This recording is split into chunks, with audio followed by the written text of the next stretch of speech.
अध्याय 1876 बांध दुनिया। आप सभी पीछे हट जाइए, वहां मत जाइए। शी हाओ ने कहा, उसकी आवाज बहुत गंभीर थी। वह बहुत चिंतित था। क्या कोई जीवित प्राणी यहाँ प्रकट होने वाला था? अमर अस्तित्व के लिए बांध के इस ओर रेंगना पूरी तरह असंभव नहीं था। क्या उस तरफ अमर क्षेत्र है या दूसरी तरफ? मुझे मत बताओ कि यह एक अविश्वसनीय रूप से शक्तिशाली और रहस्यमय दुनिया की ओर जाता है। लाल ड्रैगन ने चुपचाप कहा, अंदर से भयभीत। वे अभी अभी यहाँ पहुंचे थे, फिर भी उन्होंने असली अमर अवशेष पहले ही देख लिए थे। वह लाश बहुत बुरी हालत में थी, हर जगह निशान थे, उसके शरीर पर तरह तरह की चोटें थीं, जैसे पंजों के निशान, मुट्ठी के छेद और दूसरी कई चोटें। इसके अलावा वहां बिजली गिरने से झुलसे हुए काले निशान थे, साथ ही अशुभ आभा की लहर भी थी। आखिर उसने क्या अनुभव किया? मुझे ऐसा क्यों लगता है कि वह कुछ ही दशकों पहले मरा है, न कि हजारों साल पहले की लाश। स्वर्गीय सींग वाली चींटी ने संदेह से पूछा। शेहाओ ने सिर हिलाया। यही कारण था कि वह सतर्क और सावधान हो गया था और उसने सभी को पीछे हटने के लिए कहा। हर कोई अविश्वसनीय रूप से गंभीर हो गया, पीछे हट गया और आसपास के माहौल का जायजा लेने लगा। बांध बहुत ही चौंकाने वाला था, एक स्टील की धारा की तरह, उनके सामने ऊंचा, बेहद भव्य। इस क्षेत्र में अनेक विशाल तारों के अवशेष बिखरे पड़े थे। शेहाओ अकेले ही आगे बढ़ता रहा, ध्यानपूर्वक आसपास के दृश्य को देखता रहा तथा असामान्यताओं की तलाश करता रहा। सौभाग्यवश अंत में उन्हें कोई जीवित चीज नहीं दिखी। उसने यहाँ महान दाव बल महसूस किया, साथ ही सभी प्रकार के भयानक कानून जो 9 स्वर्गों और 10 पृथ्वियों से भी बढ़कर थे। कुछ कानून तो ऐसे थे जो बहुत ही आश्चर्यजनक थे, ऐसी चीजें जो उसने पहले कभी नहीं देखी थी। इस जगह पर रहस्यमयी तरंगों की परतें थीं। सामान्य लोग इसे बिल्कुल भी महसूस नहीं कर सकते थे, केवल शेहाओ के साधना क्षेत्र में कोई व्यक्ति ही इसे महसूस कर सकता था। ये निराकार था, फिर भी उसकी आंखों में वे प्रकाश की लकीरों की तरह थे, जो अब बांध के पीछे से फैलकर लहरों में बदल रहे थे। अनगिनत दाव कानून, अनंत महान दाव, आखिरकार यह एक भयावह जगह है। दाव को समझने और खुद को संयमित करने के लिए ये सबसे अच्छी जगह है, शेहाओ ने कहा। हालांकि वह जानता था कि वे तरंगे और वह प्रकाश दूसरों के लिए उपयुक्त नहीं थे। वे इसे नहीं देख सकते थे क्योंकि उनकी साधना का स्तर बहुत कम था। पहले वाली संरचना कहाँ है? शीहाओ ने चारों ओर देखा। अतीत में वह सानजांग और शेनमिंग के साथ इसलिए जा पाया था क्योंकि उन्होंने एक सरल और अपरिष्कृत भित्तिचित्र जैसे पैटर्न की खोज की थी। यह अभी भी यहाँ है, लेकिन हम इसे छोड़कर नहीं जा सकते। ये और भी धुंधला हो गया है और हम अब इसके अंतिम गंतव्य तक नहीं जा सकते। बांध के पास धुंध की लहरें उठ रही थी, ये जगह और भी गहरी और अथाह होती जा रही थी। शेहाओ को इस जगह से एक खतरनाक आभा का एहसास हुआ।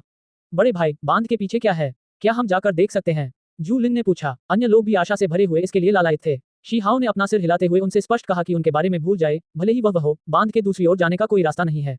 बेशक वह निश्चित रूप से चारों ओर देखने जा रहा था, क्योंकि वह पहले से कहीं ज्यादा ताकतवर हो गया था। हालांकि वह उन्हें अपने साथ नहीं ला सकता था। चलो, मैं तुम्हें एक ऐसी जगह भेजूंगा जहां तुम साधना करो और संयम रखो। रास्ता वहीं से शुरू होगा जहां तुम्हारे पैर जमीन को छू सकें। शेहाओ ने कहा। उसने अपने पीछे की ओर इशारा किया। वहां रेतीली जमीन थी, उन्हें पीछे मुड़कर उस ओर चलने को कहा। यह एक रेगिस्तान था, अत्यंत शांत। इतने साल बीत जाने के बाद भी वहां सिर्फ पैरों के निशानों की एक धुंधली सी रेखा बची थी, जो बहुत ही हल्की थी और महीन रेत पर उकेरी गई थी। इसके अलावा और कुछ नहीं था। पैरों के निशानों की एक पंक्ति, एक अस्पष्ट रास्ता। ये बहुत उथला था, स्पष्ट रूप से देखना थोड़ा मुश्किल था। हालांकि उन्हें यकीन था कि यह किसी मानव प्राणी द्वारा छोड़ा गया था। हान, जब स्वर्गीय सींग वाली चींटी बाहर निकली और रेत पर उतरी, तो रक्त ऊर्जा बढ़ गई, बिजली चमकने लगी, विस्फोट होने लगा। डोंग, स्वर्गीय सींग वाली चींटी हिल गई, उसका पूरा शरीर काला पड़ गया। वह पीछे की ओर लड़खड़ा रही थी। ये बहुत भयानक था। इस जगह में एक रहस्यमयी शक्ति थी। उसी समय रक्तिम धुंध छा गई, एक रहस्यमय आभा फूट पड़ी। यह विलो शाखा अपने साथ ले आओ, शी हाओ ने कहा। उसके हाथों में एक चमकीली और पारदर्शी विलो शाखा दिखाई दी। ये ठीक इसी क्षेत्र से प्राप्त की गई कोई चीज थी, जिसे विलो देवता ने पीछे छोड़ा था। उस समय उसने अपनी रक्षा के लिए भी इसी शाखा का इस्तेमाल किया था। ये संयम का मार्ग है, फिर भी हमें अपनी सुरक्षा के लिए एक दिव्य शाखा की आवश्यकता है। वे लोग चौंक गए। यह ऐसा रास्ता है जिस पर आम लोग नहीं चल सकते, केवल सच्चे अमर और अमर प्राणी ही इसे पार कर सकते हैं। इस बीच अनगिनत साल पहले, कौन जाने कितने महान युगों पहले, केवल एक ही व्यक्ति था जो अपने पदचिह्न पीछे छोड़ सकता था। शेहाओ ने पैरों के निशानों की उथली रेखा की ओर इशारा करते हुए कहा। शेहाओ ने विलो देवता की शाखा निकाली तथा व्यक्तिगत रूप से उन्हें बिजली की खाई की ओर भेजा। बेशक रास्ते में उन्हें झटका लगा। वे अपने पीछे कोई पदचिह्न नहीं छोड़ पाए। चाहे उन्होंने कुछ भी किया हो, कुछ भी कारगर नहीं हुआ। अब और प्रयास मत करो। अतीत से लेकर अब तक यह अज्ञात है कि कितने अद्वितीय प्राणी यहाँ आए, जैसे प्रतिबंधित क्षेत्रों के राजा और अमर राजा, लेकिन उनमें से कोई भी अपने पैरों के निशान नहीं छोड़ सका। शी हाओ ने कहा। इससे सभी लोग स्तब्ध रह गए। वे सभी गहरे सदमे में थे। क्या तुम इन धुंधले कदमों की कतार को देख रहे हो? अतीत से लेकर अब तक हर कोई इन कदमों का अनुसरण करता हुआ इस रास्ते से होकर आया है। उन्होंने इस बांध की खोज की क्योंकि वे जानते थे कि यहाँ सच्चे अमर और अमर प्राणी मरे थे, और इसका कारण ये था कि उन्होंने इन निशानों का अनुसरण किया था। स्वर्गीय सींग वाली चींटी, काओ यूशेंग, शी जोंग और अन्य सभी हैरान थे, वास्तव में स्तब्ध थे। उस समय मैंने ठीक बिजली की खाई से शुरुआत की थी, इसलिए आप सभी को भी वहीं से शुरुआत करनी चाहिए, शी हाओ ने कहा। रास्ते में खतरनाक स्थिति थी, हवा में एक अशुभ आभा फैली हुई थी। खूनी धुंध छा रही थी, जो बिजली की चमक के हमलों को अपने ऊपर खींच रही थी। हालांकि वे इससे चोटिल होने की बजाय ज्यादा डरे हुए थे और बिजली की खाई के सामने पहुंच गए। इस शाखा को पकड़ो, इससे बहुत दूर मत जाओ। महत्वपूर्ण समय पर यह तुम सबकी रक्षा कर सकती है, शेहाओ ने चेतावनी दी। जब वे बिजली की खाई के पास पहुंचे तो वे सभी चौंक गए। ये बिजली से बना एक महासागरीय खाई थी। उस जगह पर बिजली के कुंड उठते और गिरते थे। वहां बिजली के कुंड थे जो अमर ऊर्जा से भरपूर थे, अमर चमक चारों ओर घूम रही थी। ये बहुत चौंकाने वाला था। शेहाओ वहां से नहीं गया, बल्कि नीचे बैठ गया और कुछ समय तक उन पर नजर रखी ताकि कोई अप्रत्याशित घटना घटित न हो। पूरे 3 साल तक उन्होंने यहाँ से जाने से मना कर दिया। इस दौरान उन्होंने खुद को अंदर से और भी गहराई से डुबोया, कष्टों का सामना किया और यहाँ खुद को बपतिस्मा दिया। बेशक जब भी वह अंदर आता तो बाकी लोग कुछ दूरी बनाए रखते, वरना वे निश्चित रूप से इसमें फंस जाते और उस समय बचना मुश्किल हो जाता। हर कोई हैरान था। बिजली में सभी प्रकार के महान दाव प्राकृतिक नियम थे, जैसे कि वे स्वर्गीय क्लेश के स्रोत थे जो रहस्यमय नियमों और दाव के भीतर संग्रहित थे। शेहाव ने उनकी सुरक्षा करते हुए सावधानीपूर्वक निगरानी की। बिजली की आत्माएं जाग उठी। वे मछली की तरह थी जो पानी में लौट आई, जैसे ड्रैगन जो महान समुद्र में लौट आए। ये जगह उनके लिए बिल्कुल उपयुक्त थी। तीनों बिजली की आत्माएं चिल्ला उठी, खुद को अंदर फेंक दिया, लालच से बिजली की चमक को अपने अंदर समा लिया। इन 3 वर्षों के दौरान वे लगातार विकसित हुए। चौथे वर्ष शी हाओ अकेले ही बांध की दुनिया की ओर चल पड़ा। क्योंकि उसके साथ विलो देवता की शाखा नहीं थी, इसलिए ये यात्रा अत्यंत खतरनाक थी। रास्ते में उसे काफी खून बहाना पड़ा, उसका मांस टूटने को था, उसे काफी पीड़ा हो रही थी। शेहाओ अंदर से हिल गया था। ये रास्ता सच्चे अमर और अमर प्राणियों के लिए था। वह बहुत शक्तिशाली था, फिर भी उसे गंभीर चोटें आईं। हालांकि वह फिर भी डटा रहा और बांध के आसपास लौट आया। इसके अलावा रास्ते में वह लगातार अपने शरीर को व्यवस्थित करता रहा। जब वह बांध पर पहुंचा तब तक उसकी चोटें पूरी तरह से ठीक हो चुकी थीं। मैं देखना चाहता हूं कि बांध के दूसरी ओर वास्तव में क्या है। शी हाओ बांध पर चढ़ गया, उस पर खड़ा होकर आगे के दृश्य का निरीक्षण कर रहा था। कोहरा अंतहीन था, आंखों की दृष्टि से परे तक फैला हुआ था तथा उसने सब कुछ पूरी तरह से ढक दिया था। इसके अलावा कुछ लहरें भी थीं। केवल उसकी साधना क्षेत्र में ही प्रकाश दिखाई दे रहा था, जो फैल रहा था उसे परेशान कर रहा था। ये बहुत बड़ी दाव लहरें थीं, दाव प्रकाश। सामान्य प्राणी इसे नहीं देख सकते थे। ये स्वाभाविक रूप से बांध के दूसरी तरफ से निकला था। मैं सर्वोच्च दिव्य आंखों से स्पष्ट रूप से देखना चाहता हूँ, सभी भ्रमों को देखना चाहता हूँ। शी हाओ ने धीमी गर्जना की। वह बांध पर बैठ गया, अपनी सारी साधना का उपयोग करते हुए वह सब कुछ करने लगा जो वह कर सकता था। उसकी आंखें तुरंत धुंधली हो गईं, जिससे अमर धुंध निकल रही थी। फिर अमरदाव प्रकाश की ज्वाला चारों ओर घूमने लगी। यह उसकी शक्ति की सीमा थी जिसका वह उपयोग कर सकता था। ये वास्तव में एक अमरदाव भावना थी। ये काम कर गया। शेहाव ने जो देखा उससे वह हिल गया। लहरें उठती और गिरती रहीं, एक दिव्य समुद्र अंतहीन रूप से फैला हुआ था। बांध के पीछे एक समुद्र था, एक अकल्पनीय समुद्र। लहरों के उठने और गिरने के बीच एक के बाद एक उजड़े हुए प्राचीन साम्राज्य थे जो लहरों में धुंधले से दिखाई दे रहे थे। कुछ ऐसे थे जो मिट गए थे, कुछ जो सूख गए थे, कुछ जो झाग और छाया बन गए थे। ये कैसे संभव है? शी हाओ को लगा कि यह अविश्वसनीय था। समुद्र असीम था, अभी ये शांत और शांतिपूर्ण था, केवल कुछ लहरें चल रही थीं। हालांकि हर बार कई बर्बाद प्राचीन साम्राज्य गायब हो जाते थे। ये लहरें, ये छींटे, क्या ये उन्हीं की वजह से थे? भीतर दुनियाएं थीं। हां, अचानक एक बड़ी लहर आसमान की ओर बढ़ी। शेहाओ ने लहरों में एक बहुत बड़ी दुनिया को प्रकट होते देखा, जो विशाल लहर तक पहुंचते हुए आकाश में छिप गई। क्या ये कोई वास्तविक समुद्र है? उसे अवर्णनीय आश्चर्य हुआ। अभी उसे अलग अलग प्राचीन क्षेत्र, अलग अलग आभाएं महसूस हो रही थीं। वे समय की महान नदी को पार कर तेजी से आगे बढ़ रहे थे। वे विभिन्न तरंगें, विभिन्न बर्बाद प्राचीन दुनियाएं, सभी अलग अलग आभा लेकर चल रही थी, विभिन्न महान दाव बज रहे थे। मुझे बचाओ। कुछ ही दूरी पर लहरों में खून से लथपथ अत्यंत कमजोर एक प्राणी समुद्र में संघर्ष कर रहा था, जो इस स्थान के पास जाना चाहता था।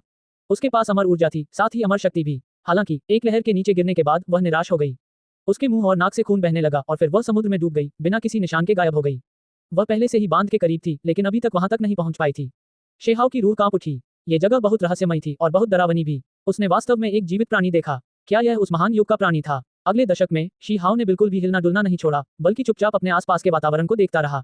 इस दौरान कई बार उनकी आंखों से खून निकलने लगा, इसलिए उन्हें रुकना पड़ा।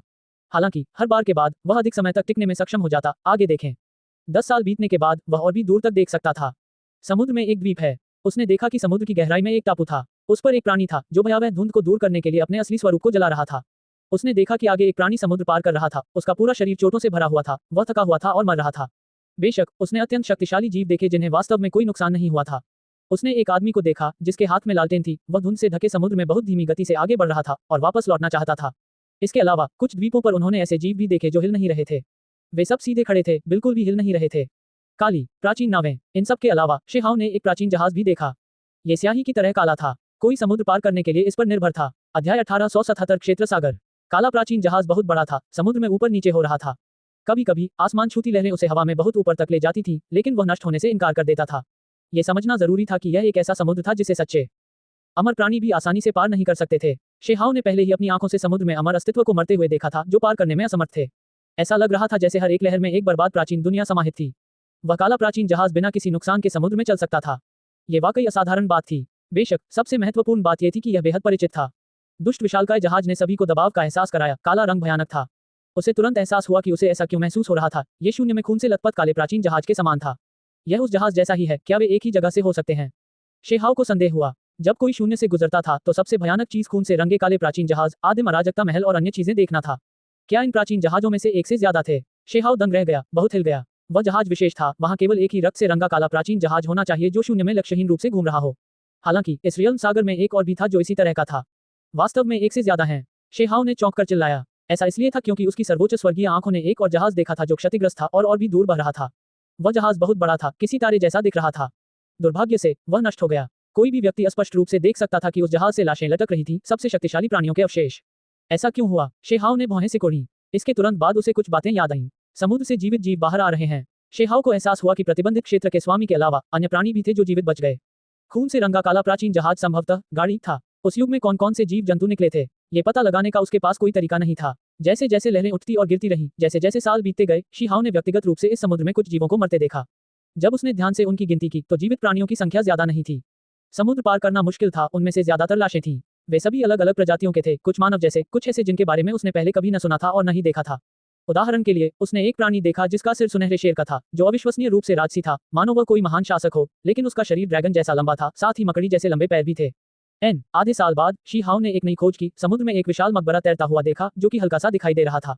ऐसा क्यों हुआ? शेहाव वाकई हैरान रह गया। वह प्राचीन मकबरा जाना पहचाना लग रहा था। वह समुद्र में ऊपर नीचे हो रहा था, समुद्र के इस तरफ बह रहा था। एक महान मकबरे का उपयोग सागर को पार करने के लिए, इस वास्तविक सागर को पार करने के लिए, इस किनारे तक पहुंचने के लिए किया जा रहा था। ये स्पष्ट था कि महान मकबरे की गति निश्चित रूप से अन्य प्राणियों से कम नहीं थी। हो सकता है कि वह किनारे पर पहले पहुंच जाए। ये 3000 दाव प्रांतों के राक्षस द्वीप के अमर मकबरे के समान दिखता है। शिहाव दंग रह गया। उसने ध्यान से इसकी जांच की, ये सुनिश्चित करने के लिए कि वह गलत नहीं देख रहा है। इस कब्र पर उसके दादा और अमन नहीं थे, इसके अलावा बाकी हिस्से बिल्कुल एक जैसे थे। किसी को यह समझना होगा कि वह उस स्थान पर एक से अधिक बार गया था। इस अमर मकबरे ने उस पर जो प्रभाव छोड़ा था वह बहुत गहरा था, उसकी यादों की गहराई में दृढ़ता से अंकित था। फिर भी अब ये वास्तव में दायरे के समुद्र में प्रकट हुआ। क्या ये हो सकता है कि यह अमर मकबरा किसी विशेष प्राणी या कबीले या उनके प्रतीक का प्रतिनिधित्व करता है? शेहाव ने भौहें सिकोड़ी। जितना ज्यादा वह इसके बारे में सोचता, उतना ही उसे लगता कि यह एक संभावना थी। फिर उसने समुद्र में देखा, एक विशालकाय मानव प्राणी एक द्वीप पर खड़ा था, जो बिल्कुल भी नहीं हिल रहा था। यह क्या दर्शाता है? वह पीछे मुड़ा और समुद्र के दूसरे हिस्से की ओर देखने लगा। वहां एक अद्वितीय, शक्तिशाली प्राणी था जो रक्त रंग की लालटेन पकड़े समुद्र में आगे बढ़ रहा था। क्या ये किसी अन्य शक्तिशाली प्राणी का प्रतीक था? एक दशक से अधिक समय के अवलोकन के बाद शेहाव को रियल सागर की शक्ति का भी नियंत्रण प्राप्त हुआ। ऐसा इसलिए था क्योंकि समुद्र में लहरें उठ रही थीं। सामान्य लोग नहीं बता सकते थे, ये पूरी तरह से निराकार था, लेकिन शेहाव के साधना स्तर पर वह इसे महसूस कर सकता था। ऐसा लग रहा था जैसे दिव्य प्रकाश बह रहा हो। यद्यपि वह बैठा हुआ था, कोई अन्य हरकत नहीं कर रहा था, केवल समुद्र की ओर देख रहा था, फिर भी वह हमेशा इन लहरों का प्रतिरोध कर रहा था तथा जबरदस्त दबाव को सहन कर रहा था। यहाँ लंबे समय तक बैठ पाना अपने आप में एक प्रकार का संयम था। जब शेहाव ने इस रियल सागर को देखा तो उसके दिमाग पर सचमुच हमला हुआ। क्या ये हो सकता है कि महान तस्लीम के कुछ सदस्य समुद्र के रास्ते आ रहे थे? ठीक है, उसे अचानक एहसास हुआ, ये रियल सागर था, नाम में ही सच्चे अर्थ छिपे हुए हैं। ऐसा ही होना चाहिए। महान युग के बाद महान युग, वे एक ही समय के नहीं थे। समय की लंबी नदी को नजरअंदाज करने वाले बेजोड़ जीव सभी प्रकट होने वाले थे। जल्दी या बाद में एक युद्ध होने वाला था। केवल कौन इस समुद्र को पार कर इस किनारे पर सबसे पहले पहुंच सकता है? इसके अलावा उस समय वे इस समुद्र में क्यों घुसे, बतखों की तरह भागे? ऐसा करने से जाहिर तौर पर मौत होने की संभावना थी। ऐसा करने से उन्हें बदले में क्या मिला? अतीत से लेकर अब तक ऐसे अमर दाव विशेषज्ञ थे जो समुद्र में जाना चाहते थे, और अब ऐसे प्राणी थे जो समुद्र पार करके वापस आना चाहते थे। शेहाव बिना हिले डुले विशाल समुद्र को देखते हुए, लहरों को घूरते हुए वहीं बैठा रहा। पलक झपकते ही 30 साल बीत गए। इस दौरान उसने खुद इनमें से कुछ जीवों को देखा जो समुद्र में नष्ट होने के लिए शुरू में इतने ज्यादा नहीं थे। उन्होंने अमर विशेषज्ञों को समुद्र में गिरकर मरते देखा। वे आम मनुष्यों से अलग नहीं थे, वे उड़ने में असमर्थ थे। शेहाव ने देखा कि अमर मकबरा डूबा नहीं, बल्कि अभी भी करीब आ रहा है। वह सचमुच चौंक गया। ये रियल सागर कितना विशाल था। इतने साल बीत गए, फिर भी जो जीव बच गए थे वे अभी भी किनारे से बहुत दूर थे। कुछ ऐसे हैं जो कई बर्बाद प्राचीन राज्यों की दूरी से अलग हैं, जबकि कुछ संभवतः एक या दो महान युगों से अलग हैं। शिहाव ने धीरे से कहा। विशाल समुद्र लगातार पागलपन से उछल रहा था, लेकिन इस बांध ने सब कुछ रोक दिया था। वह समुद्र बिल्कुल भी पार नहीं कर सकता था। 30 वर्ष बीत जाने के बाद शेहाव आगे बढ़ा। उसने इस समुद्र की धुंध को अवशोषित करना शुरू कर दिया, इसे अपने चारों ओर लपेटने के लिए इस्तेमाल किया, बपतिस्मा लिया, इस प्रकार की विधि का उपयोग करके दाव की खेती की। ये परिणाम अंततः प्रभावी तो था, लेकिन साथ ही क्रूर भी था। शिहाव को पता था कि जब अमर प्राणी और सच्चे अमर लोग समुद्र से गुजरते हैं, तब भी वे किसी भी समय मर सकते हैं। उसने जो अनुभव किया वह केवल धुंध था, फिर भी वह कई बार लगभग मर गया। इसने मूर्त पदार्थ को भंग कर दिया, आदिम आत्मा को नष्ट कर दिया, व्यक्ति के शरीर और आत्मा को स्वर्ग और पृथ्वी के दाव कानूनों में पिघला दिया। यह क्षेत्र सागर बहुत असाधारण था। इसने व्यक्ति के शरीर और आत्मा को तोड़कर उन्हें प्राकृतिक नियमों, आध्यात्मिक सार और अन्य चीजों में बदल दिया, जिससे उन्हें दफनाने के लिए उचित शव के बिना ही मरना पड़ा। शेहाव ने आह भरी। कई बार ऐसा हुआ कि उसका शरीर लगभग नष्ट हो गया था, लेकिन फिर भी वह अंत में बच निकला। उसने महसूस किया कि यह रियल सागर कितना भयानक था। यह वास्तव में एक बेजोड़ शरीर बनाने के लिए एक अच्छी जगह थी। ये निश्चित रूप से इस आधार पर था कि कोई जीवित रह सके तथा यह उसकी खुद की कब्रगाह न बन जाए। शेहाव उठ खड़ा हुआ। 30 साल बीत चुके थे। वह देखना चाहता था कि म्यू किंग, स्वर्गीय सींग वाली चींटी और बाकी लोग कैसे हैं। इन 30 सालों के दौरान उसकी अपनी उपलब्धियां छोटी नहीं थीं। कम से कम उसका शरीर अमर सोने की तरह कठोर हो गया, उसकी आदिम आत्मा चमकने लगी, मानो अमर हो। ये बपतिस्मा का परिणाम था। उसके दाव कौशल में कोई परिवर्तन नहीं हुआ, फिर भी वह अमरता प्राप्त नहीं कर सका। इससे शेहाव को पछतावा हुआ। उसने हल्की सी आह भरी। हालांकि कुछ ही समय बाद उसे अब कोई उदासी महसूस नहीं हुई। आखिर उसकी उम्र कितनी थी, उसने कितने समय तक साधना की थी? अंत में उसकी साधना का समय अभी भी बहुत कम था। 9 स्वर्गों और 10 युगों में 500 वर्ष से कम आयु का कोई सर्वोच्च प्राणी कभी नहीं हुआ था, इसलिए इस आयु से कम आयु के किसी सच्चे अमर प्राणी की संभावना और भी कम थी। बिजली चमक रही थी और बिजली की खाई में गरज के साथ बारिश हो रही थी। ड्रैगन चिल्ला रहे थे और बाघ दहाड़ रहे थे। ये जगह असाधारण थी। शेहाओ स्थिर खड़ा रहा, वह खुद को चौंकने से नहीं रोक सका। गड़गड़ाहट के समुद्र में कई असली ड्रैगन घूम रहे थे, क्रूरता से लड़ रहे थे। वह दंग रह गया। दरअसल ये 3 बिजली आत्माएं थीं जो लाल ड्रैगन का सामना कर रही थीं। इससे वह बहुत हैरान रह गया। लाइटनिंग स्पिरिट्स का विकास वास्तव में बहुत भयंकर था। अब वे ड्रैगन जैसी दिखने लगी थी, मजबूत और मोटी लग रही थी। नहीं, वे केवल इतने बड़े दिखते हैं, ये उनके असली शरीर नहीं है। शेहाओ ने खुद से कहा, अगर बिजली की आत्माएं वास्तव में इतनी बड़ी होती तो वे कितनी भयानक होती। सामान्य रूप से कहा जाए तो ये वस्तुएं केवल एक हाथ की लंबाई के साथ पहले से ही असाधारण रूप से मजबूत थीं। निश्चित रूप से 3 हल्की सूसू आवाजों के बाद जैसे ही शेहाओ पास आया, तीनों लाइटनिंग स्पिरिट्स ने अपने असली शरीर प्रकट किए। वे सभी 1 फीट या उससे ज्यादा लंबे थे, पूरे शरीर ठंडी रोशनी से झिलमिलाते हुए शेहाओ के सामने प्रकट हुए। ऐसा लगता है कि तुम तीनों ने वाकई बहुत लाभ प्राप्त किया है। शेहाओ ने आह भरते हुए कहा। ये केवल 3 दशक ही थे, फिर भी लाइटनिंग स्पिरिट्स इतनी बढ़ गई। आखिरकार यह बहुत ही प्राकृतिक भाग्य वाली जगह थी। अगर हम सचमुच मौत से लड़ें तो मेरा एक ही हाथ उन सभी को कुचलकर मार सकता है। लाल ड्रैगन ने कहा, आपका साधना क्षेत्र उनसे अधिक ऊंचा है, बेशक आप ये कर सकते हैं। शी हाओ ने अपना माथा थपथपाया। भविष्य में वे अभी भी मजबूत हो सकते हैं। 2 साल पहले 3 बिजली आत्माओं ने एक बिजली पुल खाया। म्यू किंग ने कहा, वह थोड़ा ईर्ष्यालु था। यहाँ सबसे अधिक लाभ कौन प्राप्त कर सकता है? ये स्पष्ट रूप से बिजली आत्माएं थीं। वह बिजली का पुल पास से ही उठाया गया था, पता नहीं वह किस युग से छोड़ा गया था। ये बिजली में तैरने वाले पुलों में से एक नहीं था। यहाँ तक कि बिजली की खाई के सबसे निचले हिस्से में बिजली संकट तरल भी था। उन्होंने बिजली को निगल लिया, यहाँ तक कि बिजली के तालाब को खाने का साहस भी किया। इसका स्वाद चखने के बाद उन्होंने पहले अन्य बिजली के कुंडों पर हमला किया। कुछ बिजली के कुंड बेहद आश्चर्यजनक थे, अमर ऊर्जा ले जा रहे थे और फिर अमर प्रकाश में बदल गए, नीचे बिखर गए। वे बहुत जल्दबाजी में थे, जिससे बहुत बड़ी तबाही हुई। उस समय सभी ने एक बिजली के कुंड पर कब्जा कर लिया। इससे वास्तव में अमर ऊर्जा निकली, जिसने लगभग सभी को मिटा दिया। थोड़ी दूर पर एक तितली ने अपने पंख फड़फड़ाए। उसके सुनहरे पंखों के हिलने से बिजली चमकने लगी, दृश्य भयावह था। इस तितली की ताकत भी अब आश्चर्यजनक थी। भले ही यह सुंदर और कोमल दिखती थी, लेकिन जब ये वास्तव में अपने पंख हिलाती थी तो यह अपने रास्ते में आने वाली हर चीज को चीर देती थी। बिजली के रसातल के बपतिस्मा का अनुभव करने के बाद ये और भी अधिक भयानक हो गई। दूसरी तरफ स्वर्गीय सींग वाली चींटी बैठ गई। उसने कुछ बिजली के कश तरल पदार्थ को निगल लिया, बिजली के समुद्र में नहाया, बिल्कुल भी नहीं हिला। ये वर्तमान में दाव को समझ रहा था, बिजली को अपने शरीर को काटने की अनुमति दे रहा था। बिजली की कई धारियां उसके शरीर में प्रवेश कर गईं, लेकिन वे बिजली के कश द्रव की तरह ही अवशोषित हो गईं। ये कैसी स्थिति थी? शी हाउ स्तब्ध रह गया। वह भी मेरी तरह ही है, जो इस अवसर का उपयोग अपनी अंतर्निहित कमजोरियों को पूरा करने के लिए कर रहा है। लाल ड्रैगन ने कहा, दुष्ट 10 के वंशज जैसे स्वर्गीय सींग वाली चींटी, लाल ड्रैगन और अन्य लगभग विलुप्त हो गए। उनकी संतानें भ्रूण अवस्था में ही लगभग मर गईं। ऐसा इसलिए हुआ क्योंकि उन्हें तब नुकसान पहुंचाया गया था जब वे अभी भी अपने अंडों में थे। ये कहा जा सकता है कि वे अभी भी काफी भाग्यशाली थे। उनके माता पिता ने उनके सार को फिर से भरने के लिए जबरदस्त जादुई शक्ति का इस्तेमाल किया, जिससे उन्हें जीने और दुनिया में आसानी से उभरने का मौका मिला। यद्यपि वे ठीक लग रहे थे, परंतु वास्तव में उनमें अभी भी जन्मजात कमियां थीं। बिजली का यह समुद्र विशेष था, जिसमें हिंसक विनाशकारी ऊर्जा थी, लेकिन इसके भीतर जो था वह सबसे बुनियादी जीवन ऊर्जा भी थी, जो उनके प्राकृतिक घावों को ठीक करने में सक्षम थी। दूसरी तरफ काओ यूशेंग कभी बेवकूफ, कभी स्तब्ध, कभी पागल और विक्षिप्त था। वह बिजली की खाई के बगल में बैठा था, उसके हाथ में बिजली के पुल का टूटा हुआ टुकड़ा था। वह बिजली के पुल का तल था, जिसका अध्ययन अभी उसके हाथों में था। उसकी आंखों में कभी पागलपन, कभी सुस्ती के भाव थे, उसका मूड तीव्रता से ऊपर नीचे हो रहा था। इस बिजली के कुंड में प्राकृतिक रूप से संरचनाएं हैं। अगर मैं वास्तव में इसे पूरी तरह से समझना चाहता हूं, तो मुझे सबसे अधिक संभावना जीवन और मृत्यु के रहस्यों, लंबे जीवन की स्पष्टता को समझना होगा। वह अजीब तरह से चिल्लाया। शेहाओ चौंक गया। ये बिजली की आत्माओं के भोजन करने के बाद बचा हुआ एक टुकड़ा था। वह इसे देखने के लिए गया और पाया कि वास्तव में वहां महान दाव पैटर्न, प्राकृतिक गठन पैटर्न थे। जीवन ऊर्जा को इकट्ठा करें और अवशोषित करें, विनाश के बीच बिजली के क्लेश में जीवन और मृत्यु के गहन रहस्यों को परिष्कृत करें, सार इकट्ठा करें, बिजली के क्लेश तरल का उत्पादन करें। काओ यूशिंग ने बड़बड़ाया। शेहाओ ने बिजली की खाई में प्रवेश किया और इसे सीधे अभ्यास में लाया। अंत में उसने बिजली की मार सहन की, अंतहीन बिजली की चमक में नहाया और बिजली के एक पुल पर कब्जा कर लिया। यह साधना का एक और अनुभव था। भले ही यह कड़वा और दर्दनाक था, लेकिन लाभ बहुत बढ़िया थे। वह शरीर को गढ़ रहा था। अंत में शेहाओ ने कुछ बिजली संकट तरल पी लिया और फिर बाकी 3 बिजली आत्माओं को उपहार में दे दिया। फिर वह एक बार फिर अकेले साधना करने के लिए इस जगह से चला गया। अध्याय 1878 100 साल। तीनों बिजली आत्माएं खुश और प्रसन्न थीं क्योंकि वे बिजली के बीच तैर रही थीं। वे शी हाओ द्वारा दिए गए बिजली के कुंड में प्रवेश कर गईं। उन्होंने वास्तव में बिजली के कुंड नहीं खाए, बल्कि बिजली के कुंड में एकत्रित रहस्यमय पदार्थ को अवशोषित कर लिया, जो बिजली के कुंड का सबसे बड़ा सार था। जब तक हम थोड़े मजबूत नहीं हो जाते, तब तक प्रतीक्षा करें, फिर हम खुद कुछ बिजली के कुंडों पर कब्जा करने की कोशिश करेंगे। यहाँ बहुत सारे बिजली के कुंड उगते और गिरते हैं, ये हमारे लिए एक परम पवित्र भूमि है। बिजली की आत्माओं ने एक दूसरे के साथ संवाद किया। हालांकि उन्होंने जल्दबाजी में कोई कदम उठाने की हिम्मत नहीं की और अभी तक उन बिजली के कुंडों के पास नहीं गए, क्योंकि यह बहुत खतरनाक और भयानक था। इससे उनकी जान भी जा सकती थी। म्यू किंग, झू लिन, शी जोंग, स्वर्गीय सींग वाली चींटी और अन्य सभी लोग बिजली की खाई में अपने अपने प्राकृतिक भाग्य को बुनाते हुए साधना कर रहे थे। उन्होंने पाया कि यहाँ महान रहस्य थे, बिजली के भीतर शास्त्र के प्रतीक थे। ये प्रतीक किसी प्राचीन धर्मग्रंथ से नहीं थे, बल्कि स्वर्ग और पृथ्वी के महान गहन रहस्यों का मूर्त रूप थे। इस दुनिया में बिजली का कोई संकट नहीं बचा है, लेकिन अन्य महान युगों में जब वे टूटते थे तो हमेशा बिजली का संकट होता था। अब ये जगह वास्तव में अजीब है। क्या ऐसा हो सकता है कि अतीत के प्राणियों के संकट, दाव की उनकी समझ और उनके द्वारा प्राप्त की गई उपलब्धियां सभी इस बिजली की चमक में उकेरी गई हैं, जो पीछे छूट गई हैं? वे अंतर्दृष्टि प्राप्त कर रहे थे, बिजली की खाई में रहस्यों का पता लगा रहे थे। शेहाओ बांध पर वापस लौट आया और उसने अपने असली शरीर को शुद्ध करने के लिए रियल सागर की धुंध का उपयोग किया तथा इसका उपयोग स्वयं को संयमित करने के लिए किया। इस तरह 20 साल और बीत गए। उसे इस जगह आए कई दशक हो चुके हैं। प्रतिबंधित क्षेत्र के स्वामी ने जो कहा उसके अनुसार 1 शताब्दी तक यहाँ रहने के बाद ही वे वापस लौट सकेंगे। शेहाओ ने बांध के किनारे चलना शुरू किया। उसने अमर दाव लाशों पर अपना हाथ आजमाना शुरू किया। एक प्राचीन जानवर को उठाया। अज्ञात था कि वह किस युग से आया था। उसे परिष्कृत करने की कोशिश कर रहा था। अगर कोई और आ भी जाए तो कुछ भी करना तो दूर की बात है, वे पास भी नहीं आ सकते थे। उदाहरण के लिए लाल ड्रैगन, झूलिन और अन्य। भले ही उनकी ताकत बहुत ज्यादा थी, लेकिन उनके पास भी नहीं आ सकते थे।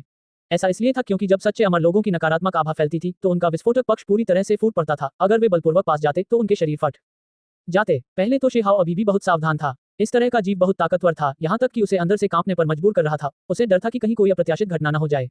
हालांकि जब उन्होंने इस प्राचीन जानवर को बांध से नीचे खींचा और फिर सावधानीपूर्वक उसके असली खून को परिष्कृत किया तो उन्हें अप्रत्याशित रूप से पता चला कि यह अमर प्राणी दिखने में तो शक्तिशाली था, लेकिन वास्तव में कमजोर था। कितनी अफसोस की बात है, अमर रक्तसार पूरी तरह से बह गया है। मांस, हड्डी पदार्थ और अन्य सभी भागों के साथ समस्याएं हैं। शेहाओ ने आह भरी। ये अवशेष भयावह लग रहे थे, लेकिन अंदर से सब कुछ सड़ चुका था। जब वे अपने चरम पर थे तब की तुलना में चिंता की कोई बात नहीं थी। ऐसा रियल सागर के क्षरण के कारण हुआ। फिर भी उन्होंने इस प्राचीन जानवर के शरीर से कुछ अमर पदार्थ को परिष्कृत किया। इसे सबसे कीमती दवा माना जा सकता है। सभी चीजों में आत्मा थी, हर चीज को दवा में बदला जा सकता था। महान मांस औषधियां स्वाभाविक रूप से असाधारण थीं। यह अफवाह थी कि यदि किसी सच्चे अमर प्राणी के रक्त का सार निकाल लिया जाए तो वह दीर्घायु अमर औषधियों से किसी भी प्रकार कमतर नहीं होगा। कितनी अफसोस की बात है। शी हाओ ने अपना सिर हिलाया। अचानक एक जानवर की दहाड़ सुनाई दी, जिससे बांध के नीचे समुद्र का पानी तेजी से उछलने लगा। वह प्राचीन जानवर की लाश वास्तव में हिल गई। फिर एक शून्य आकृति बाहर निकली और शेहाओ पर हमला किया। ये है। वह इस दुश्मन से बचाव करते हुए चौंक गया। एक अमिट आत्मा की छाप। शेहाओ ने महसूस किया कि यह क्या था। उसे डर नहीं लगा, बल्कि वह उत्साहित हो गया। उन्होंने इस प्रतिद्वंद्वी का सामना किया, इस प्राचीन पशु शून्य आकृति के साथ तीव्रता से लड़ाई की। यह कोई अमर दाव प्राणी नहीं था, लेकिन जब ये जीवित था तब इसमें इसके महान दाव का एक अंश मौजूद था। ये निशान अभी भी मिट नहीं पाए थे, फिर भी तुलना से परे भयानक थे। शेहाओ के लिए यह बहुत कीमती था। वह इन अमर दाव प्राणियों के बर्बाद छापों से लड़ता था, उनके महान दाव की जांच करने में सक्षम था। इसके खिलाफ लड़ना एक दुर्लभ अनुभव था। युद्ध के बाद निशान अंततः लुप्त हो गए और नष्ट हो गए। इसके लंबे समय तक बने रहने का कोई रास्ता नहीं था। ये सिर्फ एक ऐसी चीज थी जो बची रह गई थी। अंत में ये फिर भी बिखरने वाला था। शेहाओ ने अपनी आंखें बंद कर लीं। वह विशालकाय जानवर की लाश के सामने बैठ गया, बिना हिले डुले उसी तरह साधना करने लगा। कई सालों बाद ही शेहाओ ने फिर से अपनी आंखें खोलीं। वह बांध के साथ साथ आगे बढ़ता हुआ अगले जीव की ओर बढ़ गया। उसकी साधना अवधि बहुत छोटी थी, अमरता प्राप्त करने में असमर्थ, इस महान साधना क्षेत्र को तोड़ने में असमर्थ। हालांकि उसे यह एहसास था कि अगर वह इस प्रक्रिया को जारी रखता है तो ये सबसे कीमती प्रकार का संचय होगा। अभी उसके सामने उपयुक्त परिस्थितियां थीं। उसकी उम्र सिर्फ 300 या उससे ज्यादा थी, जो इतिहास में अमरता प्राप्त करने वाले लोगों की उम्र से अभी भी बहुत दूर थी। हालांकि इस तरह का शांत संचय एक दिन अपने परिणाम दिखाएगा। एक बार अमरता प्राप्त कर लेने पर वह पूरी तरह से भिन्न हो जाएगा, एक गरजते हुए पर्वतीय बाढ़ की तरह भयंकर। उसने तरल पदार्थ का एक जार इकट्ठा किया, जिसके अंदर अमर रक्त और अमर पदार्थ था। शेहाओ ने इसे दूर रख दिया और फिर इस शरीर में बचे हुए युद्ध के निशानों को सक्रिय कर दिया। हान, एक और महान युद्ध छिड़ गया। ठीक इसी तरह शेहाओ ने इस तरह की साधना पद्धति शुरू की, महान मांस औषधि इकट्ठा करना। फिर वह लड़ता, दाव को समझता, इसके बाद फिर से शुरू करता। ये प्रक्रिया एक चक्र में दोहराई जाती है। कई दशक बीत गए, पलक झपकते ही उन्हें यहाँ आए लगभग 100 साल हो गए। अब शेहाओ की उम्र लगभग 400 साल हो चुकी थी, लेकिन उसे अभी भी अमर होने का मौका नहीं मिला था। केवल एक प्रकार का महान दाव संचय था जो अमूर्त रूप से इकट्ठा होता था। शीहाओ ने म्यूकिंग और अन्य लोगों को एक साथ इकट्ठा किया और उनकी वापसी का इंतजार करने लगा। इसमें कोई संदेह नहीं कि 3 बिजली आत्माओं की फसलें सबसे बड़ी थी, उनकी ताकत काफी बढ़ रही थी। स्वर्गीय सींग वाली चींटी और लाल ड्रैगन को भी जबरदस्त अवसर प्राप्त हुए, जिससे वास्तव में उन चीजों की पूर्ति हो गई जिनकी उनमें जन्मजात कमी थी। लाल रंग के ड्रैगन के शरीर की हड्डियों पर ड्रैगन के पैटर्न थे जो धीरे धीरे दिखाई देने लगे। वह इस अप्रत्याशित अच्छी खबर से बहुत खुश हुआ। क्या ये हो सकता है कि उसके कबीले की विरासत सामने आने वाली थी? इतने सालों के बाद भी ये हमेशा ट्रू फीनिक्स वंश की अनमोल तकनीक को विकसित करता रहा, जिसे शेहाओ ने उसे दिया था। चूंकि उसका शरीर जन्मजात रूप से कमजोर था, इसलिए ट्रू ड्रैगन के सर्वोच्च गहन रहस्य उसके शरीर में कभी आकार नहीं ले पाए। आप सबका क्या हाल है? क्या आप कोई अवसर खोज पाए? शेहाओ ने म्यूकिंग की ओर देखा। म्यूकिंग ने अपना सिर हिलाया। वह बहुत पहले ही आत्मा मुक्ति के शिखर पर पहुंच चुका था, लेकिन वह अभी भी उस सफलता की झलक को नहीं पकड़ पाया था और ऊपर नहीं जा पाया था। ये सिर्फ वही नहीं था, स्वर्गीय सींग वाली चींटी, लाल ड्रैगन और अन्य, उनमें से कौन ऐसा नहीं था? अपने जन्म से लेकर अब तक उन्होंने कई 100 साल साधना की। हालांकि वे बहुत पहले ही आत्मा मुक्ति क्षेत्र में पहुंच गए थे, फिर भी उनके पास सर्वोच्च प्राणी बनने का कोई रास्ता नहीं था। उन सभी के चेहरों पर कड़वी मुस्कान थी। 500 साल, यह एक वर्जित विभाजन रेखा थी जिसे पार करना मुश्किल था। ये स्थान स्वर्ग द्वारा धन्य है, फिर भी हम अभी भी कोई रास्ता नहीं खोज पा रहे हैं, सर्वोच्च प्राणी बनने का कोई रास्ता नहीं।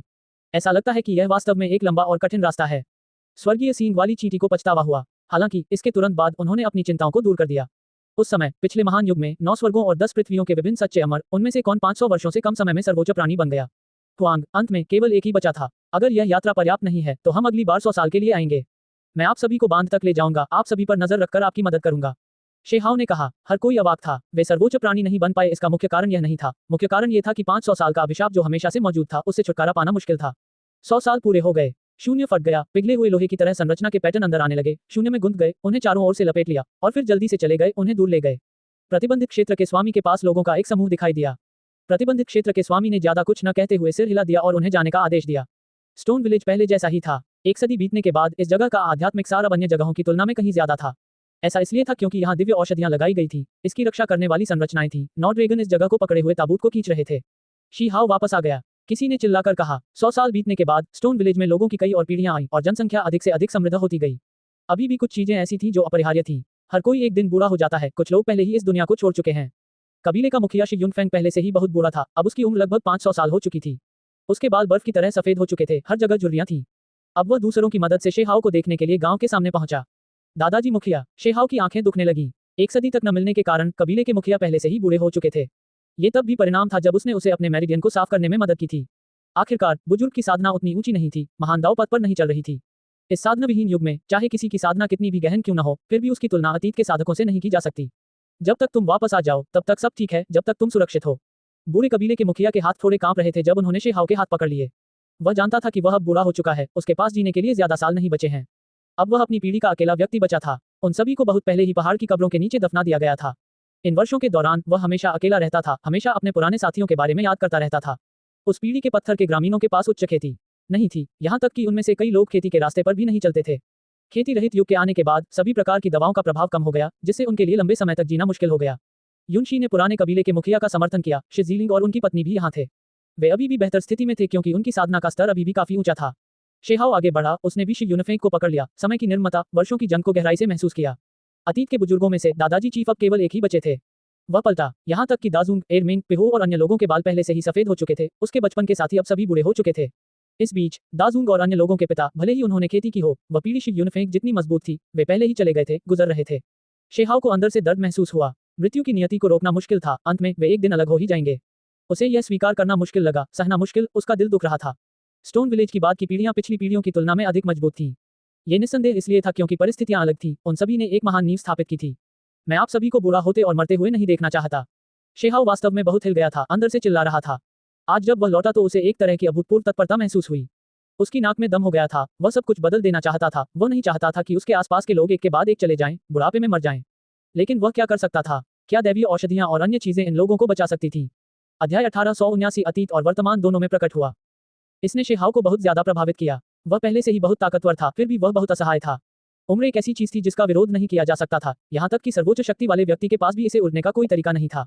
दादाजी चीफ, शेहाओ ने उनका समर्थन किया। शी युनफेंग वास्तव में बूढ़ा हो गया था, अब बूढ़ा और सफेद बाल वाला, रक्त ऊर्जा सूख गई थी, शरीर कमजोर था। मैं दादाजी चीफ को बूढ़ा नहीं होने दूंगा, शेहाओ ने कहा। उसने तरल पदार्थ की एक बोतल निकाली और चाहता था कि शी युनफेंग उसे पी ले।